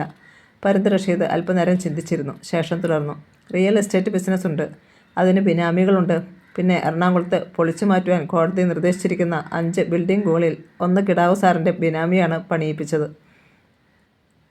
അത് ചന്ദ്രകലയ്ക്കും പ്രജീഷിനും പുതിയ അറിവായിരുന്നു. കുന്നിടിക്കുകയോ നിലം നികത്തുകയോ പാറ ഖനനം ചെയ്യുകയോ ഇല്ലാതെ വനത്തിൽ കുടിൽ കെട്ടി താമസിച്ചിരുന്ന ആദിവാസികളെ ചുട്ടെരിച്ചും വെടിവെച്ചു കൊന്നും ആ സ്ഥലം ഒഴിപ്പിച്ച സർക്കാർ മുതലക്കണ്ണീരുമായി ഫ്ലാറ്റുകാർക്ക് പിന്തുണ പ്രഖ്യാപിച്ചതിന് പിന്നിലെ രഹസ്യവും മറ്റൊന്നും ആകാനിടയില്ല. സാർ. പരുന്തിൻ്റെ ശബ്ദമാണ് പ്രജീഷിനെ ഉണർത്തിയത്. എന്താടാ? അയാൾ പരുന്തിന് നേർക്ക് തിരിഞ്ഞു. നിങ്ങളെ കൊല്ലാൻ വന്നവനെ കണ്ടുപിടിച്ച് തന്നാൽ എന്നെ വെറുതെ വിടുമോ? അത് അപ്പോൾ ആലോചിക്കാം. എങ്കിൽ ഞാൻ പോയിക്കോട്ടെ. ഒരു തരം വിഷമുള്ളുകളാണ് എൻ്റെ ശരീരത്തിൽ തറഞ്ഞിരിക്കുന്നത്. ഏതെങ്കിലും ഡോക്ടറെ കാണണം. പോയിക്കോ. ചന്ദ്രകല അനുവാദം നൽകി. പക്ഷേ എത്രയും വേഗം അയാളെ കണ്ടുപിടിച്ചിരിക്കണം. വൈകിയാൽ. അവൾ സെൽഫോൺ ഉയർത്തിക്കാട്ടി. ഞാൻ ചതിക്കില്ല പറഞ്ഞിട്ട് കുഞ്ഞ ശിരസോടെ പരുന്ത് റഷീദ് ഇറങ്ങിപ്പോയി. ആ സമയം നിലമ്പൂർ വടക്കേ കോവിലകത്ത് ശ്രീനിവാസക്കിടാവിന് വേണ്ടി വിഭവസമൃദ്ധമായ സദ്യയാണ് മരുമകൾ ഹേമലത തയ്യാറാക്കിയത്. എല്ലാം ഒരുക്കി വെച്ചിട്ട് അവൾ ജോലിക്കാരി ഭാനുമതിയോട് പറഞ്ഞു, ഞാനൊന്ന് മേൽ കഴുകിയിട്ട് വരാം. അവൾ ബാത്റൂമിലേക്ക് പോയി. ആരവും ആതിരയും TV കണ്ടുകൊണ്ടിരിക്കുകയാണ്. ശ്രീനിവാസക്കിടാവും സുരേഷും കോവിലകത്തിൻ്റെ മുറ്റത്തെ ഗാർഡനിൽ ഇരുന്നു കൊണ്ട് മദ്യപിക്കുകയും. ഗ്ലാസുകൾ ഒന്ന് സിപ്പ് ചെയ്തിട്ട് കിടാവ് നെയ്യിൽ വറുത്ത കശുവണ്ടിപ്പരിപ്പ് വാരി വായിലിട്ടു. കേട്ടോടാ, അയാൾ മകനോട് പറഞ്ഞു. ഒരുപാട് കാലമായുള്ള എൻ്റെ സ്വപ്നമായിരുന്നു ഈ കോവിലകം സ്വന്തമാക്കണമെന്നത്. ഈ കാണുന്നതൊന്നുമല്ല. ഇതിൻ്റെ നിലവറയിലും തട്ടിപ്പുറത്തുമൊക്കെ വിലമതിക്കാനാവാത്ത പലതും ഉണ്ടെന്ന് ഞാൻ കരുതുന്നു. റിയലി? സുരേഷ് കിടാവിൻ്റെ കണ്ണുകളിൽ ഒരു തിളക്കം. പതുക്കെ പതുക്കെ നമുക്ക് ഓരോ ഭാഗവും അരിച്ചു പെറുക്കണം. അപ്പോൾ അടുക്കളയുടെ പുറത്തേക്കുള്ള വാതിൽ അടയ്ക്കുവാൻ ഭാവിക്കുകയായിരുന്നു ഭാനുമതി. പെട്ടെന്ന് പിന്നിലെന്തോ ഒരനക്കം കേട്ട് ഭാനുമതി ഞെട്ടിത്തിരിഞ്ഞു. ആദ്യം കണ്ടത് മുഖത്തിന് മുന്നിൽ പല്ലുകൾ ഇളകിയ ഒരു തലയോട്ടിയാണ്. അതിന് പിന്നിൽ കുറേ കറുത്ത രൂപങ്ങൾ. നിലവിളിക്കാൻ പോലും കഴിഞ്ഞില്ല ഭാനുമതിക്ക്. തലയോട്ടിയുടെ വായ്ക്കുള്ളിൽ ഒരു ചെറിയ തീക്കനൽ പോലെ എന്തോ ജ്വലിക്കുന്നത് ഭാനുമതി കണ്ടു. അടുത്ത നിമിഷം വായിലുടെയും മൂക്കിൻ്റെയും കണ്ണുകളുടെയും ചെവികളുടെയും ഭാഗത്തു നിന്ന് പുക പുറത്തേക്ക് വരാൻ തുടങ്ങി. ഭാനുമതി നിലവിളിക്കാനായി വാ തുറന്നു. പക്ഷേ ശബ്ദം പുറത്തു വന്നില്ല. പകരം കാറ്റ് പോലെ എന്തോ വന്നു. പുറത്തേക്ക് വന്നു തുടങ്ങിയ പുകയ്ക്ക് എന്തോ ഒരു ഗന്ധം, കുന്തിരിക്കത്തിൻ്റേതുപോലെ. ആ പുക തന്നെ വിഴുങ്ങും എന്ന് തോന്നി ഭാനുമതിക്ക്. അവരുടെ കൃഷ്ണമണികൾ കൺപോളകൾക്കുള്ളിലേക്ക് മറിഞ്ഞു. ഭാനുമതി പക്ഷേ താഴെ വീണില്ല. ആരോ കൈകളിൽ താങ്ങിയെടുക്കുന്നത് പോലെ അവൾക്ക് തോന്നി. പിന്നെ അന്തരീക്ഷത്തിൽ ഒഴുകുന്നത് പോലെയോ, അല്ലെങ്കിൽ ചിതയിലേക്കെടുത്ത ശവം പോലെയോ. അവർ അടുക്കള വാതിൽ വഴി പുറത്തേക്ക് പോയി. മേൽ കഴുകി തിരികെ എത്തിയ ഹേമലത വേഷം മാറി. ഇളം മഞ്ഞ നിറത്തിലുള്ള ഒരു നൈറ്റി അവൾ ധരിച്ചു. പിന്നെ അലമാരയിലെ കണ്ണാടിക്ക് മുന്നിൽ നിന്ന് തൻ്റെ സൗന്ദര്യം സ്വയം ആസ്വദിച്ചു. ചുണ്ടുകൾ പല ഭാഗങ്ങളിലേക്ക് വളച്ച് അവൾ ചിരിച്ചു നോക്കി. ഏതാണ് തൻ്റെ ഏറ്റവും മനോഹരമായ ചിരി? ഇനിയൊരിക്കലും തന്നെ വിട്ടിട്ട് സുരേഷ് മറ്റൊരു സ്ത്രീയുടെ പിന്നാലെ പോയിക്കൂടാ. പലപ്പോഴും പുരുഷൻ ഭാര്യയെ ഉപേക്ഷിച്ച് മറ്റു സ്ത്രീകൾക്ക് പിന്നാലെ പോകുന്നത് ഭാര്യയുടെ കഴിവുകേട് കൊണ്ടാണെന്ന് അവൾക്ക് തോന്നിയിട്ടുണ്ട്. ഒന്നോ രണ്ടോ കുട്ടികളായിക്കഴിഞ്ഞാൽ മിക്കവാറും സ്ത്രീകൾ മനസ്സിനെ സ്വയം വാർദ്ധക്യത്തിൻ്റെ അകത്തളങ്ങളിലേക്ക് തള്ളിവിടും. ഭർത്താവിൻ്റെ ഇംഗിതങ്ങളെ അവൾ പ്രതിരോധിക്കും. അതിന് അവൾ സ്വയം ഒരുപാട് ന്യായങ്ങൾ കണ്ടെത്തും. അയ്യേ, 2 പിള്ളേരുടെ അമ്മയെ ഞാൻ. പിള്ളേരെങ്ങനെ കണ്ടാൽ? ഇത്രയും പ്രായമായിട്ടും നിങ്ങൾക്ക് ഇത് എന്തിൻ്റെ കേടാ മനുഷ്യ? കൊച്ചു കുട്ടികളൊന്നുമല്ലല്ലോ നമ്മൾ. ഇനിയെങ്കിലും മനസ്സിൽ അല്പം പക്വത വരണ്ടേ? ഇത്തരം ചോദ്യങ്ങളൊക്കെ ആവാം തൻ്റെ ഭർത്താവിനെ ഡൽഹിയിലെ യുവതിയുമായി അടുപ്പിച്ചതെന്ന് തോന്നിയിട്ടുണ്ട് ഹേമലതയ്ക്ക്. അവൾ തൻ്റെ പ്രതിബിംബത്തെ സ്വയം വിലയിരുത്തി. സുന്ദരിയാണ് താൻ. മേക്കപ്പിനോടുള്ള ഭ്രമമൊക്കെ വർഷങ്ങൾക്ക് മുമ്പേ അവസാനിച്ചതാണ്. ബ്യൂട്ടി പാർലറിൽ പോയിട്ട് 5 വർഷമാകുന്നു. ഹേമലത അല്പം കൺമഷിയെടുത്ത് കൺപോളകളിൽ പുരട്ടി. അപ്പോൾ തൻ്റെ കണ്ണുകൾക്ക് തിളക്കം കൂടിയതുപോലെ അവൾക്ക് തോന്നി. പിന്നെ ചെറിയ ചെപ്പിൽ നിന്ന് ഇത്തിരി സിന്ദൂരം എടുത്ത് നെറുകയിൽ തൊട്ടു. മുടികൾ പിന്നിലേക്ക് ഒതുക്കി. അല്പം ചെരിഞ്ഞു നിന്ന് നോക്കി. ഇപ്പോൾ നല്ല ലാസ്യഭാവമുണ്ട്. നേർത്ത പുഞ്ചിരിയോടെ അവൾ മുറിവിട്ടു. TV കണ്ടുകൊണ്ടിരുന്ന ആരവിനെയും ആരതിയെയും ശ്രദ്ധിച്ചു. മതി കുട്ടികളെ, ഇനി നിർത്തിക്കോ. എന്നിട്ട് വന്ന് വല്ലതും കഴിക്കേ. ആ, ആരവ് തലയാട്ടി. ഹേമലത പുറത്തേക്ക് ചെന്നു. MLA ശ്രീനിവാസക്കിടാവും സുരേഷും നല്ല ഫോമിലായി കഴിഞ്ഞിരുന്നു. അവൾക്ക് ചിരി വന്നു. അച്ഛനും മകനുമാണെന്ന യാതൊരു ചിന്തയുമില്ല രണ്ടുപേർക്കും. ഒന്നിച്ചിരുന്ന് മദ്യപിക്കുന്നത് കണ്ടില്ലേ? അപ്പോഴേ ഈ മഞ്ഞുകൊണ്ട് ഇങ്ങനെ ഇരിക്കാനാണോ പദ്ധതി? വല്ലതും കഴിക്കണ്ടേ? അവൾ ചിരിയോടെ തിരക്കി. കിടാവും മകനും അവൾക്ക് നേരെ തിരിഞ്ഞു. പിന്നെ വിശക്കുന്നു. കിടാവ് എഴുന്നേറ്റു. വാട സുരേഷേ. ഓ. കഴിച്ചതിൻ്റെ അവശേഷിപ്പുകൾ അവിടെ തന്നെ വെച്ചിട്ട് ഇരുവരും ഹേമലതയുടെ പിന്നാലെ ചെന്നു. തീന്മേശയുടെ മുന്നിൽ അച്ഛനും മകനും ഇരുന്നു. ആരവും ആരതിയും ഓടി വന്നു. നിങ്ങളും ഇരിക്കും മക്കളെ. കിടാവ് അവരെ തൻ്റെ ഇരുവശത്തുമുള്ള കസേരകളിൽ പിടിച്ചിരുത്തി. ഭാനുമതി എല്ലാം എടുത്തോ പറഞ്ഞുകൊണ്ട് ഹേമലത അടുക്കളയിലേക്ക് നീങ്ങി. എന്നാൽ ഭാനുമതി വിളി കേട്ടില്ല. അവരുറങ്ങിയോ? ഹേമലത പിറുപിറുത്തു. അടുക്കളയിൽ ഭാനുമതിയെ കണ്ടില്ല. കൂടുതൽ തിരയാൻ സമയം കളയാതെ ഹേമലത ഒരു പാത്രം എടുത്തു. എന്നാൽ അതേസമയം അവളുടെ നെറ്റി ചുളിഞ്ഞു. ഭക്ഷണം പാകം ചെയ്ത് അടച്ചു വെച്ചിരുന്ന ടേബിൾ ശൂന്യം. ഭാനുമതി അവ എവിടേക്ക് മാറ്റിവെച്ചു? ഹേമലതയ്ക്ക് ദേഷ്യം വന്നു. ഭാനുമതി, അവൾ ഉച്ചത്തിൽ വിളിച്ചു. മറുപടിയില്ല. അടുക്കള വാതിൽ തുറന്നു കിടപ്പുണ്ട്. അവർ പുറത്തെ ബാത്റൂമിൽ പോയിരിക്കും. വാതിൽക്ക് ചെന്ന് ഒന്നുകൂടി ഉച്ചത്തിൽ വിളിച്ചു. ഇപ്പോഴുമില്ല ഉത്തരം. ഹേമലതയ്ക്ക് ഭീതിയായി. എന്താടി? പിന്നിൽ ശബ്ദം കേട്ട് അവൾ തിരിഞ്ഞു. സുരേഷ് കിടാവ്. ഹേമലതയുടെ ശബ്ദം വിറച്ചു. ഉണ്ടാക്കി വെച്ചിരുന്ന ആഹാരം കാണുന്നില്ല. ഭാനുമതിയെയും. സുരേഷിൻ്റെ ഉള്ളിലും നടുക്കത്തിൻ്റെ കൊള്ളിയാൻ പാഞ്ഞു. എന്തോ കുഴപ്പമുണ്ടെന്ന് MLA ശ്രീനിവാസക്കിടാവിന് മനസ്സിലായി. അയാൾ വേഗം ഡൈനിങ് ഹാളിൽ നിന്ന് എഴുന്നേറ്റ് അടുക്കളയിലേക്ക് വന്നു. എന്താടാ ചോദിച്ചുകൊണ്ട് അയാൾ മകനെയും മരുമകളെയും മാറി മാറി നോക്കി. ഇരുവരുടെയും മുഖങ്ങൾ വിളറിയിരിക്കുന്നത് കണ്ടു. ഇവിടെ എന്താ കുഴപ്പം ഉണ്ടച്ചാ? ഉണ്ടാക്കി വെച്ച ഭക്ഷണവും ജോലിക്കാരിയെയും കാണാനില്ല, സുരേഷ് കിടാവ് പറഞ്ഞു. MLAക്ക് ചിരി വന്നു. ഭക്ഷണവും ജോലിക്കാരിയും അപ്രത്യക്ഷമായാൽ അതിനർത്ഥം കുഴപ്പമുണ്ടെന്നാണോടാ? ഹേമലതയോ സുരേഷോ അതിന് മറുപടി നൽകിയില്ല. പകരം തുറന്നു കിടന്നിരുന്ന അടുക്കള വാതിൽക്കിലേക്ക് നോക്കിക്കൊണ്ട് സുരേഷ് ഉച്ചത്തിൽ വിളിച്ചു. ഭാനുമതി. ആ ശബ്ദം ഇരുളിലൂടെ പരന്നുപോയി. പ്രതികരണമില്ല. സുരേഷ് പുറത്തെ ലൈറ്റ് തെളിച്ചിട്ട് അങ്ങോട്ടിറങ്ങി. വടക്ക് കിഴക്ക് ഭാഗത്തായിരുന്നു കിണർ. അതിൻ്റെ അരികിൽ എന്തോ കിടക്കുന്നത് അവൻ്റെ കണ്ണിൽപ്പെട്ടു. ഹേമേ വിളിച്ചുകൊണ്ട് അവൻ അങ്ങോട്ട് നടന്നു. ഹേമലത പിന്നാലെ ഓടിച്ചെന്നു. അവിടെ കിണറിനരികിലെ വാർത്ത തറയിൽ കിടക്കുകയായിരുന്നു ഭാനുമതി. ഭക്ഷണപാത്രങ്ങൾ ശൂന്യമായി അവിടെ ചിതറിക്കിടക്കുന്നു. സുരേഷും ഹേമലതയും പരസ്പരം നോക്കി. ശ്രീനിവാസക്കിടാവും അങ്ങോട്ടെത്തി. എല്ലാം ഒന്ന് ശ്രദ്ധിച്ചു. ഇപ്പോൾ മനസ്സിലായില്ലേ ഇത് പ്രേതവും പിശാചോ ഒന്നുമല്ലെന്ന്? ആഹാരത്തോട് ആർത്തിയുള്ള ആരോ ചെയ്ത പണിയേത്. കിടാവിന് അക്കാര്യത്തിൽ സംശയമില്ല. അപ്പോൾ ഭാനുമതി ബോധം കെട്ടതോങ്കിലേ? ഹേമലത തർക്കിച്ചു. ഒരുപക്ഷെ ഇവളുടെ തലയിൽ ആരെങ്കിലും അടിച്ചു കാണും. അതല്ലെങ്കിൽ ഇവൾക്ക് അറിയാവുന്നവർക്ക് ഭക്ഷണം എടുത്തു കൊടുത്തിട്ട് ഇങ്ങനെ അഭിനയിക്കുന്നതാവും. കിടാവ് ചിരിച്ചു. കിണറിനരികിൽ ഒരു പൈപ്പുണ്ടായിരുന്നു. ഹേമലത അതിൽ നിന്ന് വെള്ളം പിടിച്ച് ഭാനുമതിയുടെ മുഖത്തേക്ക് ഒഴിച്ചു. അടുത്ത നിമിഷം കൊല്ലല്ലേ എന്ന് അലറിക്കൊണ്ട് ഭാനുമതി ചാടി എണീറ്റ് അവരെ തൊഴുതു. പിന്നെ മുന്നിൽ നിൽക്കുന്നവരെ വ്യക്തമായപ്പോൾ പൊട്ടിക്കരഞ്ഞു. ഹേമലത അവരുടെ തോളിൽ കൈവച്ചു. എന്താ ഭാനുമതി ഉണ്ടായത്? അത് ശ്രദ്ധിക്കാതെ ഭാനുമതി പേടിയോടെ ചുറ്റും നോക്കി. വാ, അകത്തു പോയി സംസാരിക്കാം. ഭാനുമതി അവർക്ക് പിന്നാലെ നടന്നു. അടുക്കളയിലെത്തിയതും ഹേമലത ചോദ്യം ആവർത്തിച്ചു. തലയോട്ടി കുറേ പിശാചുക്കൾ. ഭാനുമതിയുടെ ചുണ്ടു വിറച്ചു. ആർക്കും ഒന്നും മനസ്സിലായില്ല. ഹേമലത ഒരു ഗ്ലാസ് വെള്ളം പകർന്ന് ഭാനുമതിക്ക് നൽകി. അത് വലിച്ചു കുടിച്ച ശേഷം ആ സ്ത്രീ ഉണ്ടായത് പറഞ്ഞു. അപ്പോഴും കിടാവിന് ചിരിയായിരുന്നു. പുക വരുന്ന തലയോട്ടിയോ? പക്ഷേ ഭാനുമതി തൻ്റെ വാദത്തിൽ ഉറച്ചു നിന്നു. ഞാൻ കണ്ടതാ സാറേ, പുക വരുന്ന തലയോട്ടിയും കുറേ കറുത്ത പ്രേതങ്ങളും. ഹോ! കിടാവ് തല കുടഞ്ഞു.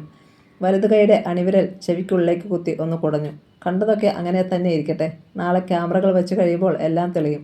പെട്ടെന്ന് ഒരു നിലവിളി. പപ്പാ! യോ, അത് കുട്ടികളാണല്ലോ. സുരേഷ് തീൻമുറിയിലേക്ക് പാഞ്ഞു. എന്നാൽ കുട്ടികൾ അവിടെ ഉണ്ടായിരുന്നില്ല. നിലവിളി അകലേക്ക് നീണ്ടു പോകുന്നതുപോലെ. അതിൻ്റെ പ്രതിധ്വനി കാരണം എവിടെയാണെന്ന് വ്യക്തമല്ല. മക്കളെ! സുരേഷിനൊപ്പം ഹേമലതയുടെയും അലർച്ച കോവിലകത്തെ വിറപ്പിച്ചു. ആ ക്ഷണം ആരവിൻ്റെയും ആരതിയുടെയും നിലവിളി നിലച്ചു. നോക്കടാ! ഭ്രാന്ത് പിടിച്ചതുപോലെ ശ്രീനിവാസക്കിടാവ് അങ്ങിങ്ങോടി. ടോർച്ചുകളുമായി മൂവരും കോവിലകം മുഴുവൻ തിരഞ്ഞു. കുട്ടികളെ കണ്ടില്ല. ഇനി തട്ടിപ്പുറങ്ങളും നിലവറകളും മാത്രമേ ഉള്ളൂ തിരയുവാൻ. സുരേഷ് അച്ഛനെ നോക്കി. അതേതായാലും വേണ്ട. അവിടെ നമുക്കായി ആരെങ്കിലും ചതി ഒരുക്കി വെച്ചിട്ടുണ്ടെന്ന് അറിയില്ലല്ലോ. കിടാവ് തടഞ്ഞു. ഒപ്പം ഫോണെടുത്ത് നിലമ്പൂർ പോലീസ് സ്റ്റേഷനിലേക്ക് ഫോൺ ചെയ്തു. 20 മിനിറ്റിനുള്ളിൽ CI അലിയാരുടെ നേതൃത്വത്തിലുള്ള പോലീസ് സംഘം എത്തി. അലിയാരെ നോക്കിയില്ല കിടാവ്. കാര്യങ്ങൾ പറഞ്ഞത് സുരേഷാണ്. അലിയാർ അമർത്തി മൂളി. പിന്നെ തിരച്ചിലായി. കുട്ടികളെ കണ്ടില്ല. ഇനി തട്ടുംപുറവും നിലവറയും. അലിയാർ നിലവറയ്ക്ക് നേരെ തൻ്റെ സംഘവുമായി നടന്നു. നിലവറയുടെ കനത്ത തടിവാതിൽ അടഞ്ഞു കിടക്കുകയാണ്. CI അലിയാർ അതിൽ തള്ളി നോക്കി. തുറക്കുന്നില്ല. അത് പൂട്ടിയ അവസ്ഥയിലായിരുന്നു. ഇതിൻ്റെ താക്കോൽ എവിടെ? അലിയാർ തിരിഞ്ഞ് സുരേഷിനെ നോക്കി. അറിയില്ല. അയാൾ വേഗം പോയി ഒരു താക്കോൽ കൂട്ട എടുത്തുകൊണ്ടുവന്നു. അതിൽ പക്ഷേ നിലവറയുടെ താക്കോൽ ഉണ്ടായിരുന്നില്ല. പൂട്ടിക്കിടക്കുന്ന നിലയ്ക്ക് അതിൽ തിരയേണ്ട കാര്യമില്ലല്ലോ. MLA ശ്രീനിവാസക്കിടാവ് ആരോടുന്നില്ലാതെ പറഞ്ഞു. മറുപടി നൽകിയില്ല അലിയാർ. പകരം പോലീസിനെയും കൂട്ടി തട്ടിൻപുറം പരിശോധിക്കാൻ പോയി. ഇടുങ്ങിയ കോണിപ്പടികൾ കയറി അവർ മുകളിലെത്തി. തള്ളിയതേ വല്ലാത്തൊരു കരകര ശബ്ദത്തോടെ വാതിൽ തുറക്കപ്പെട്ടു. അകത്തുനിന്ന് കെട്ടിക്കിടന്ന വായുവിൻ്റെ ഗന്ധം പുറത്തേക്ക് വന്നു. അവിടവും നോക്കിയിട്ട് കാര്യമില്ലെന്ന് അലിയാർക്ക് ഉറപ്പായി. എങ്കിലും അകത്തേക്ക് ടോർച്ച് തെളിച്ചു. ചിലന്തി വരകൾ മൂടിക്കിടക്കുന്ന ഓട്ടുപാത്രങ്ങളും മറ്റും കണ്ടു. പൊടി പിടിച്ച തറയിൽ യാതൊരു പാടുകളുമില്ല. അതിനർത്ഥം കുട്ടികളുമായി അവിടേക്കും ആരും പോയിട്ടില്ല എന്നതാണ്. അവർ തിരിച്ചിറങ്ങി. ഹേമലത തേങ്ങിക്കരയുകയാണ്. അന്വേഷണം പോലീസ് കോവിലകത്തിന് പുറത്തേക്ക് മാറ്റി. വിശാലമായ പറമ്പിൽ ഒരിടത്തും സംശയിക്കത്തക്കതായി ഒന്നും കണ്ടില്ല. എന്തു ചെയ്യും എന്നറിയാതെ അലിയാരും കുഴങ്ങി. ഇനി നേരം പുലരട്ടെ പറഞ്ഞുകൊണ്ട് അലിയാർ പൂമുഖത്തെ കസേരയിലിരുന്നു. സുരേഷ് തൻ്റെ ഭാര്യയുടെ അടുത്തേക്ക് ചെന്നു. ഹേമലത പൊട്ടിത്തെറിച്ചു. ഇവിടെ എന്തൊക്കെയോ കുഴപ്പമുണ്ടെന്ന് ഞാൻ പറഞ്ഞിട്ട് ആരെങ്കിലും വിശ്വസിച്ചോ? സുരേഷിന് ഉത്തരമില്ല. ഒരു കാര്യം ഞാൻ പറഞ്ഞേക്കാം. എൻ്റെ കുഞ്ഞുങ്ങൾക്ക് എന്തെങ്കിലും സംഭവിച്ചാൽ പിന്നെ ഒരു നിമിഷം ഞാൻ ജീവനോടുണ്ടാവില്ല. സുരേഷ് ഹേമലതയുടെ തോളിൽ കൈവച്ചു. ഒന്നും സംഭവിക്കില്ല ഹേമേ. അവർ നമുക്ക് തിരിച്ചു കിട്ടും. ഹേമലത അയാളുടെ കൈ തട്ടിക്കളഞ്ഞു. എല്ലാത്തിനും കാരണം നിങ്ങളുടെ അച്ഛൻ ഒരുത്തനാ. ശ്രീനിവാസക്കിടാവ് അത് കേട്ടു. കടപ്പല്ലുകൾ കടിച്ചു ഞെരിച്ച് അയാൾ സംയമനം പാലിച്ചു. നേരം പുലരുകയാണ്. പെട്ടെന്ന് CI അലിയാരുടെ ഫോൺ ശബ്ദിച്ചു. കസേരയിലിരുന്ന് അല്പം ഒന്ന് മയങ്ങിപ്പോയ അയാൾ ഞെട്ടിയുണർന്ന് ഫോൺ എടുത്തു. ഡിസ്പ്ലേയിൽ അപരിചിതമായ ഒരു നമ്പർ. റിസീവിംഗ് ബട്ടൺ പ്രസ് ചെയ്ത് അലിയാർ ഫോൺ കാതിലമർത്തി. Yes, CI Aliyar. സാറേ. പരിഭ്രം നിറഞ്ഞ ഒരു ശബ്ദം. ഞാൻ ആഡിൻപാറയിലെ വാച്ചറ. ഞാൻ കുളിക്കാൻ ഇവിടെ ചോലയിലേക്ക് വന്നപ്പോൾ അപ്പുറത്തുനിന്ന് കേട്ട വാർത്ത വിശ്വസിക്കാനാവാതെ അലിയാർ ചാടി എഴുന്നേറ്റു. എഴുന്നേൽക്ക്, ക്വിക്ക്. അയാൾ ഫോൺ പോക്കറ്റിൽ തിരുകിക്കൊണ്ട് പോലീസുകാരോട് കൽപ്പിച്ചു. അകത്തുനിന്ന് സുരേഷ് പാഞ്ഞു വന്നു. എന്തെങ്കിലും വിവരം കിട്ടിയോ സാറേ? നമുക്ക് ആഡിൻപാറയിലേക്ക് പോകണം. ആഡിൻപാറ? ആ പേര് കേട്ടതും MLA ശ്രീനിവാസക്കിടാവ് വല്ലാതെ ഞെട്ടി. അവിടെ വെച്ചാണ് പാഞ്ചാലിയെ. പോലീസ് സംഘം ബൊലോറയിലും ശ്രീനിവാസക്കിടാവും മകനും മരുമകളും കിടാവിൻ്റെ ബെൻസിലും ആഡിൻപാറയിലേക്ക് കുതിച്ചു. നേർത്ത മഞ്ഞിനുള്ളിൽ പ്രഭാതത്തിൻ്റെ മുഖം തെളിഞ്ഞു വരികയായിരുന്നു. ആഡിൻപാറ. പാർക്കിംഗ് ഏരിയ കടന്ന് നേരെ മുന്നോട്ട് നീങ്ങി വാഹനങ്ങൾ. താഴെ ജലപാതത്തിന് അടുത്തേക്ക് പോകുന്ന പടവുകൾക്ക് അരികിൽ വാഹനങ്ങൾ നിന്നു. അലിയാർ ബൊലോറയിൽ നിന്ന് ചാടിയിറങ്ങി. കാലുകൾ ചിറകുകളാക്കി അയാൾ താഴേക്ക് പാഞ്ഞു. അവിടെ പാറകൾക്കിടയിലൂടെ കുത്തിമറിഞ്ഞ് പതിഞ്ഞൊഴുകുന്ന അരുവിക്കരയിൽ ചിലർ നിൽക്കുന്നത് അവ്യക്തമായി കണ്ടു. ഏറ്റവും ആദ്യം അവിടെ എത്തിയത് അലിയാരാണ്. ആഡിൻപാറയിലെ ജീവനക്കാർ 3 പേർ ഉണ്ടായിരുന്നു അവിടെ. ആരാ എനിക്ക് ഫോൺ ചെയ്തത്? അലിയാർ തിരക്കി. ഞാനാ സാറേ, ഒരാൾ പറഞ്ഞു. കുട്ടികളെവിടെ? അയാൾ അല്പം അകലേക്ക് കൈ ചൂണ്ടി. കിടാവും സുരേഷും ഹേമലതയും തൊട്ടു പിന്നിലെത്തിയിരുന്നു. കമോൺ, പോലീസുകാരോട് പറഞ്ഞുകൊണ്ട് മിനുസമേറിയ പാറപ്പുറത്ത് കൂടി ചരിവിലൂടെ താഴേക്കോടി അലിയാർ. പിന്നാലെ മറ്റുള്ളവരും. വല്ലാത്തൊരു കാഴ്ചയായിരുന്നു അത്. ഒരു നിമിഷം CI അലിയാർ നിശബ്ദനായി. മോളെ അലറിക്കൊണ്ട് ഹേമലത മുന്നോട്ടാഞ്ഞു. പക്ഷേ സുരേഷ് അവളെ പിടിച്ചു നിർത്തി. ഒന്ന് കാൽ തെന്നിയാൽ 20 അടിയോളം താഴെ പാറയിലേക്ക് ചെന്ന് വീഴും. ആരും ഇങ്ങോട്ട് വരരുത്. അലിയാർ കൈകൾ വിരിച്ച് പിടിച്ചുകൊണ്ട് കരുതലോടെ മുന്നോട്ട് ചുവടുവെച്ചു. അവിടെ ഏത് സെക്കൻഡിലും തലകുത്തി താഴേക്ക് വീഴത്തക്ക വിധത്തിലാണ് ആരവും ആരതിയും. അവരുടെ അരയ്ക്ക് മുകൾ ഭാഗം പാറയുടെ വിളുമ്പിൽ താഴേക്ക് തൂങ്ങിക്കിടക്കുകയാണ്. എന്നാൽ അങ്ങനെ വീഴാതിരിക്കുവാൻ കാലുകളിൽ കയർ കെട്ടി കയറിൻ്റെ അഗ്രം പിന്നിലെ ഒരു ഇളകിയ വലിയ കല്ലിൽ ബന്ധിച്ചിരിക്കുന്നു. കുട്ടികൾ മരിച്ചു കിടക്കുകയാണെന്ന് തോന്നി അലിയാർക്ക്. പാറയിടുക്കുകളിൽ തട്ടി വെള്ളം ഒഴുകുന്നതിൻ്റെ മുഴക്കം കാതുകളിലേക്ക് പുളഞ്ഞിറങ്ങി. നടുക്കത്തോടെ MLA ശ്രീനിവാസക്കിടാവ് മറ്റൊന്നറിഞ്ഞു. പാഞ്ചാലിയെ ചുട്ടുകൊന്ന അതേ സ്ഥലത്തിന് തൊട്ടുമുകളിലാണ് കുട്ടികൾ. ഭീതിയുടെ ഒരു ആവരണം കിടാവിനെ പൊതിഞ്ഞു. CI അലിയാർ കുട്ടികൾക്ക് അരികിൽ പാറപ്പുറത്തിരുന്നു. തൻ്റെ ഇടം കൈ പോലീസുകാർക്ക് നേരെ നീട്ടി. പിടിച്ചോണം. 2 പോലീസുകാർ CIയുടെ കയ്യിൽ വലിച്ചു പിടിച്ചു. അലിയാർ മുന്നോട്ടാഞ്ഞ് ഒറ്റ കൈയിൽ ആരതിയെ താങ്ങിയെടുത്ത് പാറപ്പുറത്ത് വെച്ച ശേഷം ആരവിനെയും തുടർന്ന് കാലുകളിൽ നിന്ന് കയർ അഴിച്ചു മാറ്റി. പോലീസുകാർ കുട്ടികളെ ഒരു പരന്ന പാറപ്പുറത്തേക്ക് മാറ്റി നിർത്തി. അവരുടെ ശരീരത്തിൽ തണുപ്പ് വ്യാപിച്ചിരുന്നു. മക്കളെ! സുരേഷിൻ്റെ കൈ തട്ടിമാറ്റി ഹേമലത പാഞ്ഞു വന്നു. കുട്ടികളുടെ ശരീരം നെഞ്ചോട് ചേർത്തു. അലിയാർ കുട്ടികളുടെ മൂക്കിന് പുറത്ത് കൈവച്ച് നോക്കി. നേരിയ തോതിൽ ശ്വാസമുണ്ട്. എത്രയും വേഗം ഹോസ്പിറ്റലിൽ എത്തിക്കണം. അലിയാർ ഒച്ച ഉയർത്തി. 2 പോലീസുകാർ കുട്ടികളുമായി കൽപ്പടവുകൾ കയറി മുകളിലേക്ക് പാഞ്ഞു. ഒപ്പം കിടാവും സുരേഷും ഹേമലതയും. അലിയാർ ആഢ്യൻപാറയിലെ ജീവനക്കാരെ നോക്കി. ഞാൻ കുറച്ചു കഴിഞ്ഞ് വരും നിങ്ങളുടെ സ്റ്റേറ്റ്മെൻറ്റ് എടുക്കാൻ. ഇവിടെ കാണണം. കാണാം സാർ. അവർ തലയാട്ടി. 2 വാഹനങ്ങളും നിലമ്പൂർക്ക് പാഞ്ഞു. ഹോസ്പിറ്റൽ. കുട്ടികളെ ICUവിലേക്ക് മാറ്റി. ഹോസ്പിറ്റൽ ഇടനാഴിയിലൂടെ അലിയാർ അസ്വസ്ഥനായി നടന്നു. ശ്രീനിവാസക്കിടാവ് സങ്കോചത്തോടെ അയാൾക്ക് അരികിലെത്തി. എൻ്റെ കുട്ടികളെ കൊണ്ടുപോയത് ആരാണെങ്കിലും അവരെ എനിക്ക് കിട്ടണം. 24 മണിക്കൂറിനുള്ളിൽ. അലിയാർ അയാളെ സൂക്ഷിച്ചു നോക്കി. എൻ്റെ ഡ്യൂട്ടി. അത് ഞാൻ ചെയ്തിരിക്കും. അതിന് ആരുടെയും നിർദ്ദേശം വേണ്ട. പിന്നെ അവരെ നിങ്ങളുടെ മുന്നിൽ തരണോ വേണ്ടയോ എന്ന് ഞാൻ തീരുമാനിക്കേണ്ട കാര്യമാണ്. നിയമത്തിന് അതിൻ്റെതായ വഴികളുണ്ട്. നീരസത്തിൽ കിടാവ് തലവെട്ടിച്ചു. അയാൾ പല്ലുഞ്ഞിരിക്കുന്ന ശബ്ദം അലിയാർ കേട്ടു. പറഞ്ഞതിൻ്റെ ബാക്കി അലിയാറിൻ്റെ ചുണ്ടിൽ നിന്നടർന്നു. ആദ്യം കുട്ടികൾ രക്ഷപ്പെടുവാൻ ദൈവത്തോട് പ്രാർത്ഥിക്കേ. ശ്രീനിവാസക്കിടാവ് മിണ്ടിയില്ല. ഇടനാഴിയിലെ ഫൈബർ കസേരയിൽ ഹേമലത തളർന്നിരുന്നു. തൊട്ടരികിൽ സുരേഷുണ്ട്. മന്ത്രിക്കും പോലെ ഹേമലത പറഞ്ഞു.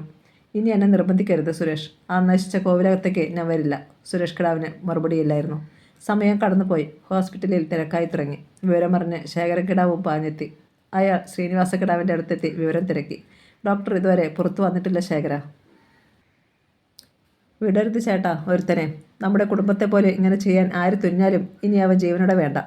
ഈ സംസാരം അലിയാർ കേട്ടു. എങ്കിലും അവഗണിച്ചു. അടുത്ത നിമിഷം ICUവിൻ്റെ വാതിൽ തുറക്കപ്പെട്ടു. ഹേമലതയും സുരേഷും ചാടി എഴുന്നേറ്റു. ഒരു ഡോക്ടർ പുറത്തേക്ക് വന്നു. ഡോക്ടർ! എല്ലാവരും അയാൾക്കരികിലേക്ക് ഓടിച്ചെന്നു. എൻ്റെ മക്കൾ! ഡോക്ടറുടെ മറുപടിക്കായി ഹേമലത മുഖത്തേക്ക് ഉറ്റുനോക്കി. ഡോക്ടറുടെ മുഖത്ത് ശാന്തത തെളിയുന്നത് എല്ലാവരും കണ്ടു. ഇനി ഭയപ്പെടാനില്ല. ഡോക്ടർ പുഞ്ചിരിച്ചു. പക്ഷേ 1 മണിക്കൂർ കൂടി വൈകിയിരുന്നെങ്കിൽ. ഹേമലതയ്ക്ക് ആശ്വാസമായി. എങ്കിലും അല്പം കൂടി വൈകിയിരുന്നെങ്കിൽ എന്ന ഡോക്ടറുടെ വാചകം അവളെ നടുക്കം കൊള്ളിച്ചു. ഡോക്ടർ തൻ്റെ ക്യാബിനിലേക്ക് പോയി. CI അലിയാരും ഒപ്പം ചെന്നു. ഡോക്ടർ അലിയാരെ സ്വീകരിച്ചിരുത്തി. ടെൽമി ഡോക്ടർ, കുട്ടികൾക്ക് എന്താണ് സംഭവിച്ചത്? മേശപ്പുറത്ത് കൈമുട്ടുകൾ ഊന്നി അലിയാർ ഡോക്ടറുടെ മുഖത്തേക്ക് സൂക്ഷിച്ചു നോക്കി. എന്തോ ഒരു പച്ചമരുന്നുകൊണ്ട് കുട്ടികളെ അബോധാവസ്ഥയിലാക്കിയതാണ്. പക്ഷേ അത് എന്താണെന്ന് വ്യക്തമല്ല. ഹൃദയസ്പന്ദനം പതുക്കെ പതുക്കെ കുറയ്ക്കുവാൻ ആ മരുന്നിന് കഴിയും എന്നുള്ളത് ഉറപ്പാണ്. പച്ചമരുന്ന്. അലിയാരുടെ നെറ്റിയിൽ ഞരമ്പുകൾ പിണഞ്ഞു പൊങ്ങി. ചിലന്തിക്കാലുകൾ പോലെ. പിന്നെ ഡോക്ടർ തുടർന്നു. തലക്കീഴായി കിടന്നിരുന്നതിനാൽ കുട്ടികൾക്ക് രക്തസമ്മർദ്ദവും ഏറിയിട്ടുണ്ട്. ഏതായാലും കുട്ടികൾ തൽക്കാലം മരിക്കുവാൻ ആരും ആഗ്രഹിച്ചില്ലെന്ന് വ്യക്തം. അലിയാർ അമർത്തി മൂളിക്കൊണ്ട് എഴുന്നേറ്റു. Thank you doctor. ഇതൊരു കുഴഞ്ഞു മറിഞ്ഞ കേസാണെന്ന് അലിയാർക്ക് ഉറപ്പായി. കിടാവിൻ്റെ മകനെയും മരുമകളെയും വിശദമായി ചോദ്യം ചെയ്തേ പറ്റൂ. ആ തീരുമാനത്തോടെ അലിയാർ സ്റ്റേഷനിലേക്ക് മടങ്ങി. സമയം രാവിലെ 9 മണി. ആരവിനെയും ആരതിയെയും കാണുവാൻ ഡോക്ടർ മറ്റുള്ളവരെ അനുവദിച്ചു. തളർന്ന വാഴത്തടം പോലെയായിരുന്നു കുട്ടികൾ. രക്തം മുഴുവൻ വലിച്ചെടുക്കപ്പെട്ടതുപോലെ വിളറി വെളുത്ത മുഖങ്ങൾ. സങ്കടത്താൽ മനസ്സ് വിങ്ങിപ്പൊട്ടുകയായിരുന്നുവെങ്കിലും ഹേമലത മക്കളുടെ മുന്നിൽ വെച്ച് കരഞ്ഞില്ല. ICUവിൽ നിന്ന് പുറത്തേക്ക് ഇറങ്ങിക്കഴിഞ്ഞ് സുരേഷിനോടും ഹേമലതയോടുമായി ശേഖരക്കിടാവ് പറഞ്ഞു. ഞാനിവിടെ നിൽക്കാം. നിങ്ങൾ കോവിലകത്ത് പോയി ഒന്ന് ഫ്രഷായി വന്നോളൂ. രാത്രി മുഴുവൻ ഉറക്കം നിന്നതല്ലേ. അത് മതി ചെല്ല്. ശ്രീനിവാസക്കിടാവും പറഞ്ഞു. മകനെയും മരുമകളെയും കോവിലകത്ത് എത്തിച്ച ശേഷം MLAയും സ്വന്തം വീട്ടിലേക്ക് മടങ്ങി. വാതിൽ തുറന്ന് അകത്തേക്ക് കയറുമ്പോൾ ഹേമലത സുരേഷിനെ ഒരിക്കൽ കൂടി ഓർമ്മപ്പെടുത്തി. ഞാൻ നേരത്തെ പറഞ്ഞത് സുരേഷ് മറന്നിട്ടില്ലല്ലോ. കുഞ്ഞുങ്ങൾ ഡിസ്ചാർജ് ചെയ്യപ്പെട്ടാൽ നമ്മൾ നേരെ ചുങ്കത്തറയിലെ വീട്ടിലേക്ക് പോകും. ഇനി ഈ കോവിലകത്ത് ഒരു ഭാഗ്യ പരീക്ഷണത്തിന് ഞാനില്ല. തലനാരിഴയ്ക്കാണ് മക്കളെ നമുക്ക് തിരിച്ചു കിട്ടിയത്. നമുക്ക് ആലോചിക്കാം. സുരേഷ് ചിന്തയോടെ ചുണ്ടനക്കി. ആലോചിക്കാനൊന്നുമില്ല, ഹേമലത ഉറപ്പിച്ചു പറഞ്ഞു. ഇരുവരും സംസാരിച്ചുകൊണ്ട് വരാന്തയിലൂടെ നീങ്ങുകയായിരുന്നു. പെട്ടെന്ന് സുരേഷ് നിന്നു. അതെന്താ? അയാൾ നോക്കിയ ഭാഗത്തേക്ക് ഹേമലതയെ നോക്കി. നടുമുറ്റത്തിൻ്റെ ഒരു ഭാഗം കിളച്ചിളകിയിരിക്കുന്നു. അവിടെ വെളുത്ത നിറത്തിൽ എന്തോ ചിതറിക്കിടക്കുന്നു. ആകാംക്ഷയോടെ സുരേഷ് നടുമുറ്റത്തേക്ക് ചാടി. ആ കാഴ്ച അയാളെ നടുക്കി. പിന്നിൽ നിന്നാരോ ഷർട്ടിൻ്റെ കോളറിൽ പിടിച്ചതുപോലെ നിന്ന് പോയി അയാൾ. അസ്ഥി കഷ്ണങ്ങൾ, ഒപ്പം ഒരു തലയോട്ടിയും. നേരിയ ദുർഗന്ധം അവിടമാകെ പരന്നിരിക്കുന്നു. ഹോ! സുരേഷ് മുഖം വെട്ടിത്തിരിച്ചു. വരാന്തയിലൂടെ തന്നെ അവിടേക്ക് ചെന്ന ഹേമലത അലറിക്കൊണ്ട് പിന്തിരിഞ്ഞോടി. ക്വാർട്ടേഴ്സിലെത്തി കുളിച്ച് വേഷം മാറി തിരികെ സ്റ്റേഷനിൽ എത്തിയതേ ഉള്ളായിരുന്നു CI അലിയാർ. ആരും പ്രതീക്ഷിക്കാത്ത എന്തോ ഒന്നാണ് വടക്കേ കോവിലകത്ത് നടക്കുന്നതെന്ന് അയാൾക്ക് ഉറപ്പാണ്. ഹേമലതയും സുരേഷിനെയും വിശദമായി ചോദ്യം ചെയ്തേ പറ്റൂ.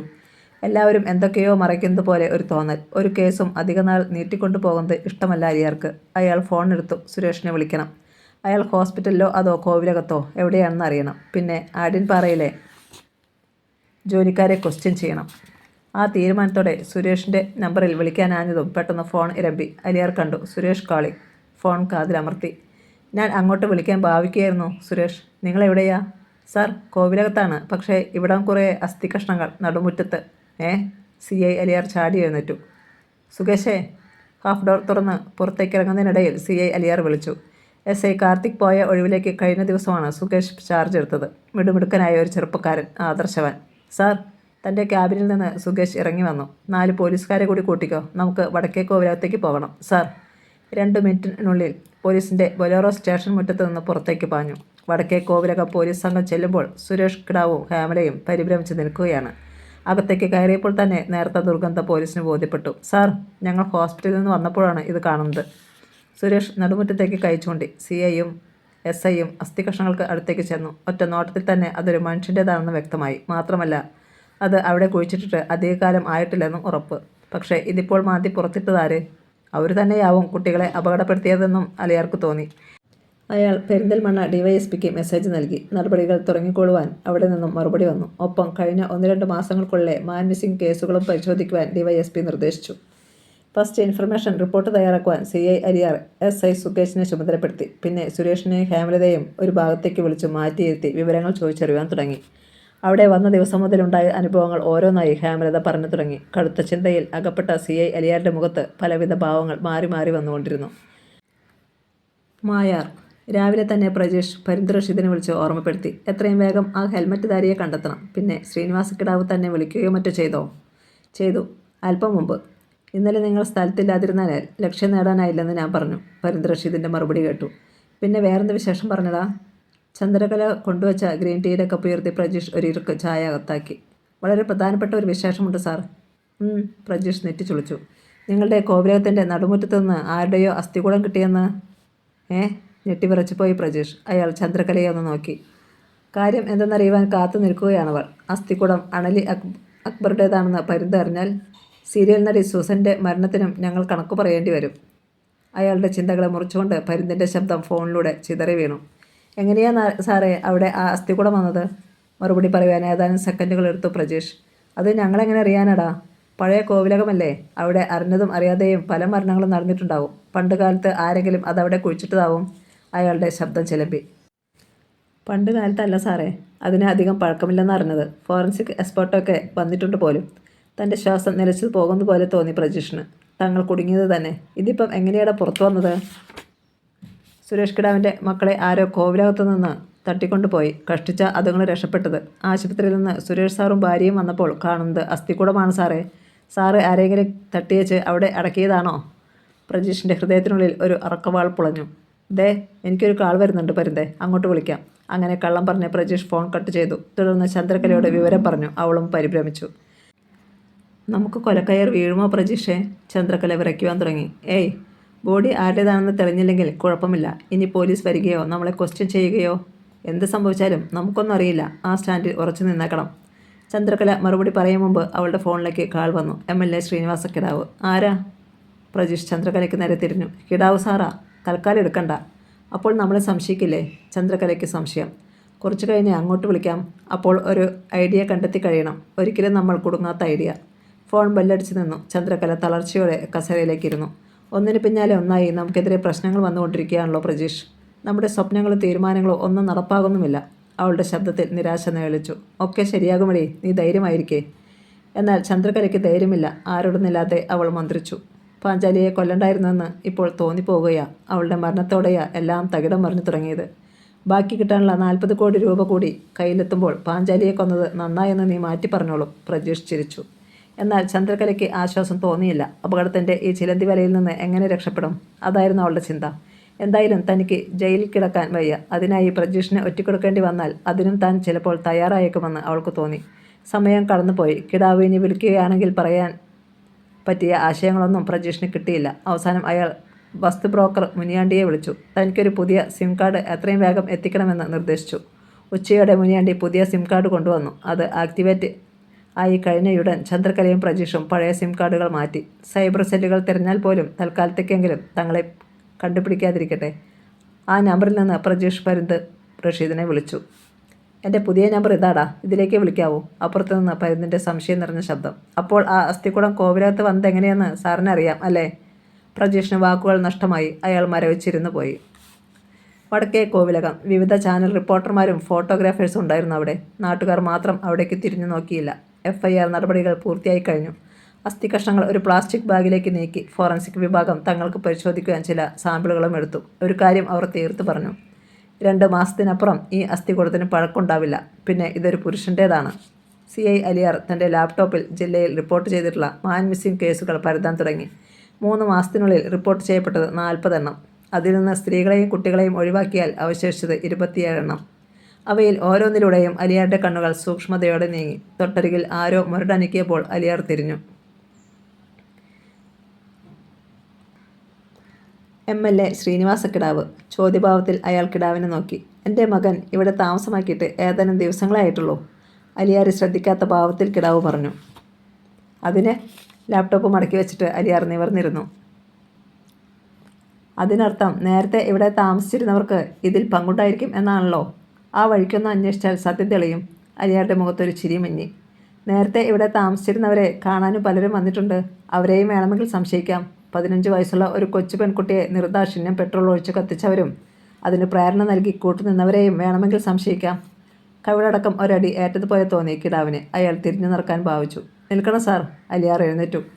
കിടാവ് തോളിന് മുകളിലൂടെ തല തിരിച്ചു. ഈ അസ്ഥികൂടം മാത്രമല്ല എൻ്റെ അന്വേഷണ പരിധിയിലുള്ളത്. പാഞ്ചാലിയുടെ മരണം. അത് ഞാൻ വീണ്ടും തുടങ്ങുകയാണ്. എത്ര സാക്ഷികളെ കൊന്നൊടുക്കിയാലും പ്രതിയെന്ന് പറയപ്പെട്ട പയ്യൻ മണ്ണിനടിയിലാണെങ്കിലും സത്യം പുറത്തു കൊണ്ടുവന്നിരിക്കും ഞാൻ. അത് ഏത് വമ്പനാണെങ്കിലും. കിടാവിൻ്റെ മറുപടിക്ക് കാക്കാതെ അലിയാർ തറയിൽ അമർത്തി ചവിട്ടി പുറത്തേക്ക് നടന്നു. അസ്ഥികഷ്ണങ്ങൾ ശേഖരിച്ച ആംബുലൻസ് വടക്കേ കോവിലകത്തിൻ്റെ മുറ്റത്തു നിന്ന് ആദ്യം പോയി. അതിന് പിന്നാലെ CI അലിയാരും സംഘവും അടങ്ങുന്ന പോലീസിൻ്റെ ബൊലേറോയും. അവയുടെ ചിത്രങ്ങൾ കൂടി എടുത്തിട്ട് ചാനൽ സംഘങ്ങളും മടങ്ങി. എല്ലാം നോക്കി നിന്നിരുന്ന MLA ശ്രീനിവാസ കിടാവ് കടപ്പല്ല് ഞെരിച്ചു. അവന്മാരുടെ ചോദ്യങ്ങൾ കേട്ടപ്പോൾ അടിമുടി കോപം കൊണ്ട് വിറഞ്ഞു തുള്ളുകയായിരുന്നു താൻ. തന്നെ പ്രതിയാക്കുവാൻ എന്തോ ഗൂഢ ഉദ്ദേശമുള്ളതുപോലെയായിരുന്നു ഓരോ ചോദ്യവും. ഇനി എന്തൊക്കെ അവർ പ്രചരിപ്പിക്കുമെന്ന് അറിയില്ലല്ലോ. ചാനലുകാർക്ക് ചാകര കിട്ടിയതുപോലെയാണ് തന്നെക്കുറിച്ച് പറയാനുള്ളത്. ഒന്ന് തീരുമ്പോൾ അടുത്തത്. കഴിഞ്ഞ കുറേ കാലങ്ങളായി തൻ്റെ ജീവിതത്തിൽ അങ്ങനെയാണ് സംഭവിക്കുന്നതെന്ന് കിടാവ് ഓർത്തു. പോരെങ്കിൽ CI അലിയാർ ഒരു നിഴൽ പോലെ അവൻ തൻ്റെ പിന്നാലെയുണ്ട്. അച്ഛാ. പിന്നിൽ നിന്ന് സുരേഷ് വിളിച്ചപ്പോൾ കിടാവ് തിരിഞ്ഞു. എന്താടാ? ഹോസ്പിറ്റലിൽ പോകണം ഞങ്ങൾക്ക്. ചെറിയച്ഛൻ വിളിച്ചിരുന്നു. കനപ്പിച്ച് മൂളിക്കൊണ്ട് കിടാവ് കോവിലകത്തിനുള്ളിലേക്ക് കയറി. നടുമുറ്റത്തിന് ചുറ്റും പോലീസ് ബ്ലോക്ക് ചെയ്തിരിക്കുകയാണ്. 15 മിനിറ്റിനുള്ളിൽ കിടാവും മകനും മരുമകളും ഹോസ്പിറ്റലിലേക്ക് പോയി. ഇതേ സമയത്ത് മായാറിൽ പ്രജീഷിൻ്റെ ഫോൺ ഇരമ്പി. അയാൾ എടുത്തു നോക്കി. പരുന്ത് റഷീദാണ്. അവനെ കിട്ടിയോ? പ്രജീഷ് തിരക്കി. ഒരു സൂചനയുണ്ട്. നമുക്കൊന്ന് ഇറങ്ങിയാലോ? ഇറങ്ങാം. പ്രജീഷ് പിടഞ്ഞുണർന്നു. ഒരു ജീപ്പ് വിളിച്ച് പരുന്ത് ഇങ്ങോട്ട് പോരെ? ശരി സാർ. പ്രജീഷ് കാൽ മുറിച്ചു. ചന്ദ്രകല കിച്ചണിലായിരുന്നു. അയാൾ അവിടേക്ക് ചെന്നു. അവളോട് വിവരം പറഞ്ഞു. ഞാനും കൂടി വരണ്ടേ? ചന്ദ്രകല ചോദിച്ചു. നീ വന്നാൽ എങ്ങനെയാ? ഒരു ഏറ്റുമുട്ടൽ വല്ലതും ഉണ്ടായാൽ? അത് ശരിയാണെന്ന് ചന്ദ്രകലയ്ക്ക് തോന്നി. എങ്കിൽ പ്രജീഷ് പോയാൽ മതി. പക്ഷേ ഇടയ്ക്കൊന്ന് വിളിക്കണമെങ്കിൽ പുതിയ സിം കാർഡ് എനിക്കില്ലല്ലോ. ഞങ്ങൾ മടങ്ങി വരുമ്പോൾ പുതിയതൊന്ന് കൊണ്ടുവരാം. തൽക്കാലം നീ വാതിലടച്ച് അകത്തിരുന്നാൽ മതി. ചന്ദ്രകല സമ്മതിച്ചു. പ്രജീഷ് വേഗം തയ്യാറായി. ഒപ്പം തൻ്റെ പിസ്റ്റളും പരുന്ത് റഷീദിൽ നിന്ന് പിടിച്ചെടുത്ത റിവോൾവറും എടുത്തു. അത് അരയ്ക്ക് ഇരുവശങ്ങളുമായി പാൻറ്റിനുള്ളിലേക്ക് തിരുക്കി വെച്ചു. 40 മിനിറ്റിനുള്ളിൽ ഒരു ജീപ്പുമായി പരുന്ത് റഷീദ് എത്തി. പ്രജീഷ് പരുന്തിനെ അകത്തേക്ക് വിളിച്ചു. ഈ ജീപ്പ് ഡ്രൈവറെ വിശ്വസിക്കാമോടാ? നമ്മുടെ കൂടെ നിൽക്കുമോ? നിൽക്കും. എനിക്ക് പരിചയമുള്ള ആളാണ്. ഞാൻ ചില സൂചനകൾ കൊടുത്തിട്ടുമുണ്ട്. ചന്ദ്രകലയുടെ യാത്ര പറഞ്ഞ് ഇരുവരും ചെന്ന് ജീപ്പിൽ കയറി. പ്രജീഷ് ഡ്രൈവറെ നോക്കി. നല്ല ആരോഗ്യം, കട്ടിയുള്ള പിരിച്ചു വെച്ചിരിക്കുന്ന മീശ, ഒന്നിനെയും ഭയമില്ലാത്തവൻ്റെ ഭാവം കണ്ണുകളിൽ. പോകാം. ഡ്രൈവർ അനുവാദം തേടി. പ്രജീഷ് തലയാട്ടി. മായർ ഡാമിൻ്റെ കരയിലൂടെ ജീപ്പ് പാഞ്ഞു. 10-15 വയസ്സുള്ള ഒരു പയ്യൻ ഒരു പറ്റം ആടുകളെ മേയിച്ചുകൊണ്ട് വേപ്പുമരത്തണലിൽ ഇരിപ്പുണ്ടായിരുന്നു. വനത്തിന് നടുവിലൂടെ മസനഗുഡി ഭാഗത്തേക്ക് ജീപ്പ് ഓടിക്കൊണ്ടിരുന്നു. ഒരു മയിൽ ജീപ്പിന് മുന്നിലൂടെ കുറുകെ പറന്നുപോയി. അതിന് വേഗത അല്പം കുറയുകയോ തങ്ങളുടെ ജീപ്പിൻ്റെ വേഗത അല്പം കൂടുകയോ ചെയ്തിരുന്നെങ്കിൽ ജീപ്പ് മയിലിനെ ഇടിച്ചിടുമായിരുന്നു എന്ന് തോന്നി പ്രജീഷിന്. മസനഗുഡി ടൗൺ. വലത്തേക്ക് പരിന്ത് റഷീദ് ഡ്രൈവർക്ക് നിർദ്ദേശം നൽകി. അല്പദൂരം ഓടിക്കഴിഞ്ഞപ്പോൾ ജീപ്പ് ഇടത്തേക്ക് തിരിഞ്ഞു. പൊട്ടിപ്പൊളിഞ്ഞതും ഉരുളൻ കല്ലുകൾ അല്പം ഉയർന്നു നിൽക്കുന്നതുമായ റോഡ്. അവിടെ കയറ്റം ആരംഭിക്കുകയാണ്. ജീപ്പിൻ്റെ സൈലൻസറിൽ നിന്ന് കറുത്ത പുക പുറത്തേക്ക് തള്ളപ്പെട്ടു. കയറ്റത്തിൻ്റെ പകുതി ഭാഗം എത്തിക്കാണു. റോഡ് തീർത്തും വിജനം. ഇരുവശത്തും ഇലപ്പൊഴിഞ്ഞ മരങ്ങൾ. പെട്ടെന്ന് അവർക്കെതിരെ ഒരു ബൈക്ക് ഇറക്കമിറങ്ങി വന്നു. ഹെൽമറ്റുധാരി. അതവനാ, പ്രജീഷ് കൈ ചൂണ്ടി. അവനെ വിടരുത്. പരിന്ത് റഷീദ് ഡ്രൈവറുടെ തോളിൽ തട്ടി. അപ്പോഴേക്കും ബൈക്ക് ജീപ്പിൻ്റെ വലതുഭാഗത്ത് തൊട്ടു മുന്നിലെത്തിയിരുന്നു. അടുത്ത നിമിഷം ഡ്രൈവർ ജീപ്പ് വലത്തേക്കൊന്ന് വെട്ടിച്ചു. ജീപ്പിൻ്റെ ബമ്പർ ബൈക്കിൻ്റെ ക്രാഷ് ഗാർഡിൽ ചെന്നിടിച്ചു. ബൈക്കിലിരുന്നവൻ്റെ ഹെൽമറ്റിനുള്ളിൽ നിന്ന് ഒരു ശബ്ദം കേട്ടു. ഒപ്പം ബൈക്ക് ഒരു ഉരുളൻ കല്ലിൽ കയറി വലത്തേക്ക് മറിഞ്ഞു. ബൈക്കിലിരുന്നവൻ മൺതിട്ടയിലേക്ക് ചാഞ്ഞു. അയാളുടെ ഇടതുകാൽ ബൈക്കിനടിയിലായി. ഡ്രൈവർ പെട്ടെന്ന് ജീപ്പ് നിർത്തി. ബൈക്കിലിരുന്നവൻ കാൽ വലിച്ചെടുക്കാൻ ശ്രമിച്ചു. കഴിഞ്ഞില്ല. പ്രതീക്ഷ പരുന്തും പുറത്തേക്ക് കുതിച്ചു. ജീപ്പ് തിരിച്ചോണ്ടുവാ, പരുന്ത് അതിനിടെ ഡ്രൈവറോട് പറഞ്ഞു. അയാൾ ജീപ്പ് കയറ്റത്തിലേക്ക് വിട്ടുപോയി. പരുന്തും പ്രജീഷും ചേർന്ന് ബൈക്ക് വലിച്ചുയർത്തി. ദേഷ്യത്തോടെ ഇരുന്നയാൾ ചാടി എഴുന്നേറ്റ് ഹെൽമറ്റ് വലിച്ചൂരി. തികച്ചും അപരിചിതനായ ഒരാൾ. പക്ഷേ പ്രജീഷിനെ കണ്ടതും അയാൾ ഞെട്ടി. ഇങ്ങോട്ട് വാടാ. പരുന്ത് അയാളുടെ ഷർട്ടിൽ കുത്തിപ്പിടിച്ചു. വിടടാ. അയാൾ പരുന്തിൻ്റെ കൈ തട്ടിക്കളഞ്ഞിട്ട് ഓടാൻ ഭാവിച്ചു. പക്ഷേ പ്രജീഷ് വട്ടം തിരിഞ്ഞതും ഒറ്റയടി. അയാളുടെ മുഖമടക്കം. ഒരു റബ്ബർ പാവ കണക്കെ അയാൾ പിന്നിലേക്ക് മലർന്ന് റോഡിൽ വീണു.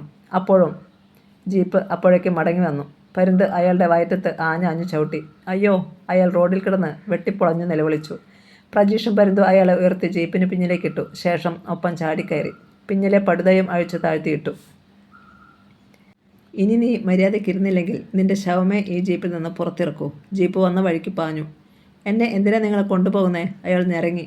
2 പേർക്കുമിടയിൽ ജീപ്പിൻ്റെ പ്ലാറ്റ്ഫോമിൽ കുത്തിയിരിക്കുകയായിരുന്നു അയാൾ. നിന്നെ ഞങ്ങൾ കൊല്ലാൻ പോകുകയാ. എന്താ വിരോധമുണ്ടോ? പരിന്ത് റഷീദ് തിരക്കി. ജീപ്പ് മസനഗുഡി ടൗണിലെത്തിയിരുന്നു. അയ്യോ കൊല്ലുന്നേ. അടുത്ത നിമിഷം ഒറ്റ അലർച്ചയായിരുന്നു അയാൾ. പാ, മിണ്ടരുത്. പരുന്ത് അയാളുടെ കവിളടക്കം ഒന്ന് പൊട്ടിച്ചു. അതോടെ അയാളുടെ നാവടങ്ങി. അയാളുടെ ചുണ്ടിൻ്റെ കോണ് മുറിഞ്ഞ് ഒരു തുള്ളി ചോര താടിയിലേക്ക് ഒഴുകി. മായാർ. പ്രജീഷും ചന്ദ്രകലയും താമസിക്കുന്ന വീടിൻ്റെ മുറ്റത്തേക്ക് കയറി ജീപ്പ് നിന്നു. പ്രജീഷ് പുറത്തിറങ്ങി പരിസരം വീക്ഷിച്ചു. വെളുത്തുള്ളി തോട്ടത്തിന് മുകളിലൂടെ അയാളുടെ നോട്ടം നീണ്ടുപോയി. അവിടെയെങ്ങും ആരെയും കണ്ടില്ല. പ്രജീഷ് ജീപ്പിൻ്റെ പിന്നിലെ പടുത ഉയർത്തി മുകളിലേക്കിട്ടു. തുടർന്ന് അരയിൽ നിന്ന് പിസ്റ്റൾ എടുത്ത് ചൂണ്ടി. ഞാൻ പറയാതെ ശബ്ദിക്കുകയോ ഓടിപ്പോകാൻ ശ്രമിക്കുകയോ ചെയ്താൽ ഒരു ബുള്ളറ്റ് നിന്റെ ഈ വൃത്തികെട്ട തലയിൽ തുളഞ്ഞിറങ്ങും.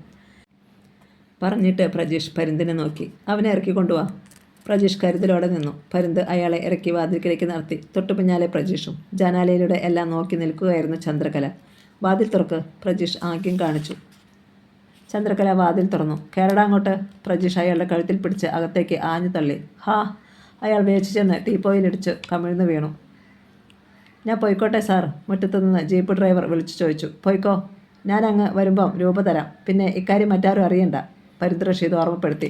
ഡ്രൈവർ ജീപ്പ് പിന്നോട്ടെടുത്ത് തിരിച്ചുപോയി. പരിന്ത് റഷീദ് വാതിലടച്ച് ബോൾട്ടിട്ടു. പ്രജീഷ് തറയിൽ കിടന്നവനെ വലിച്ചുയർത്തി. ചന്ദ്രകല ഒരു കയർ കൊണ്ടുവന്ന് കൊടുത്തു. അയാളുടെ കൈകൾ ജനാലയുടെ അഴികളോട് ചേർത്ത് പ്രജീഷും പരിന്ത് റഷീദും കൂടി ബന്ധിച്ചു. ശിരസ് കുനിച്ച് പരാജിതനായി നിൽക്കുകയായിരുന്നു അയാൾ. ഇങ്ങോട്ട് നോക്കടാ. ചന്ദ്രകല അയാളുടെ താടിക്ക് പിടിച്ചുയർത്തി. നാടുകാണി ചുരത്തിൽ വെച്ച് ഹെൽമറ്റിൻ്റെ ഗ്ലാസ് ഉയർത്തിയപ്പോൾ കണ്ട അതേ മുഖമാണെന്ന് അവൾ തിരിച്ചറിഞ്ഞു. പൊടുന്നനെ ചന്ദ്രകലയുടെ കണ്ണിൽ കനലെരിഞ്ഞു. അവൾ കുനിഞ്ഞ് തൻ്റെ ചെരുപ്പൂരി. നീ ഞങ്ങളുടെ പണം തട്ടിയെടുക്കും അല്ലേടാ? ചീറിക്കൊണ്ട് അവൾ അയാളുടെ ഇരുക്കവളിലും മാറി മാറി അടിച്ചു. കഥ തുടരും.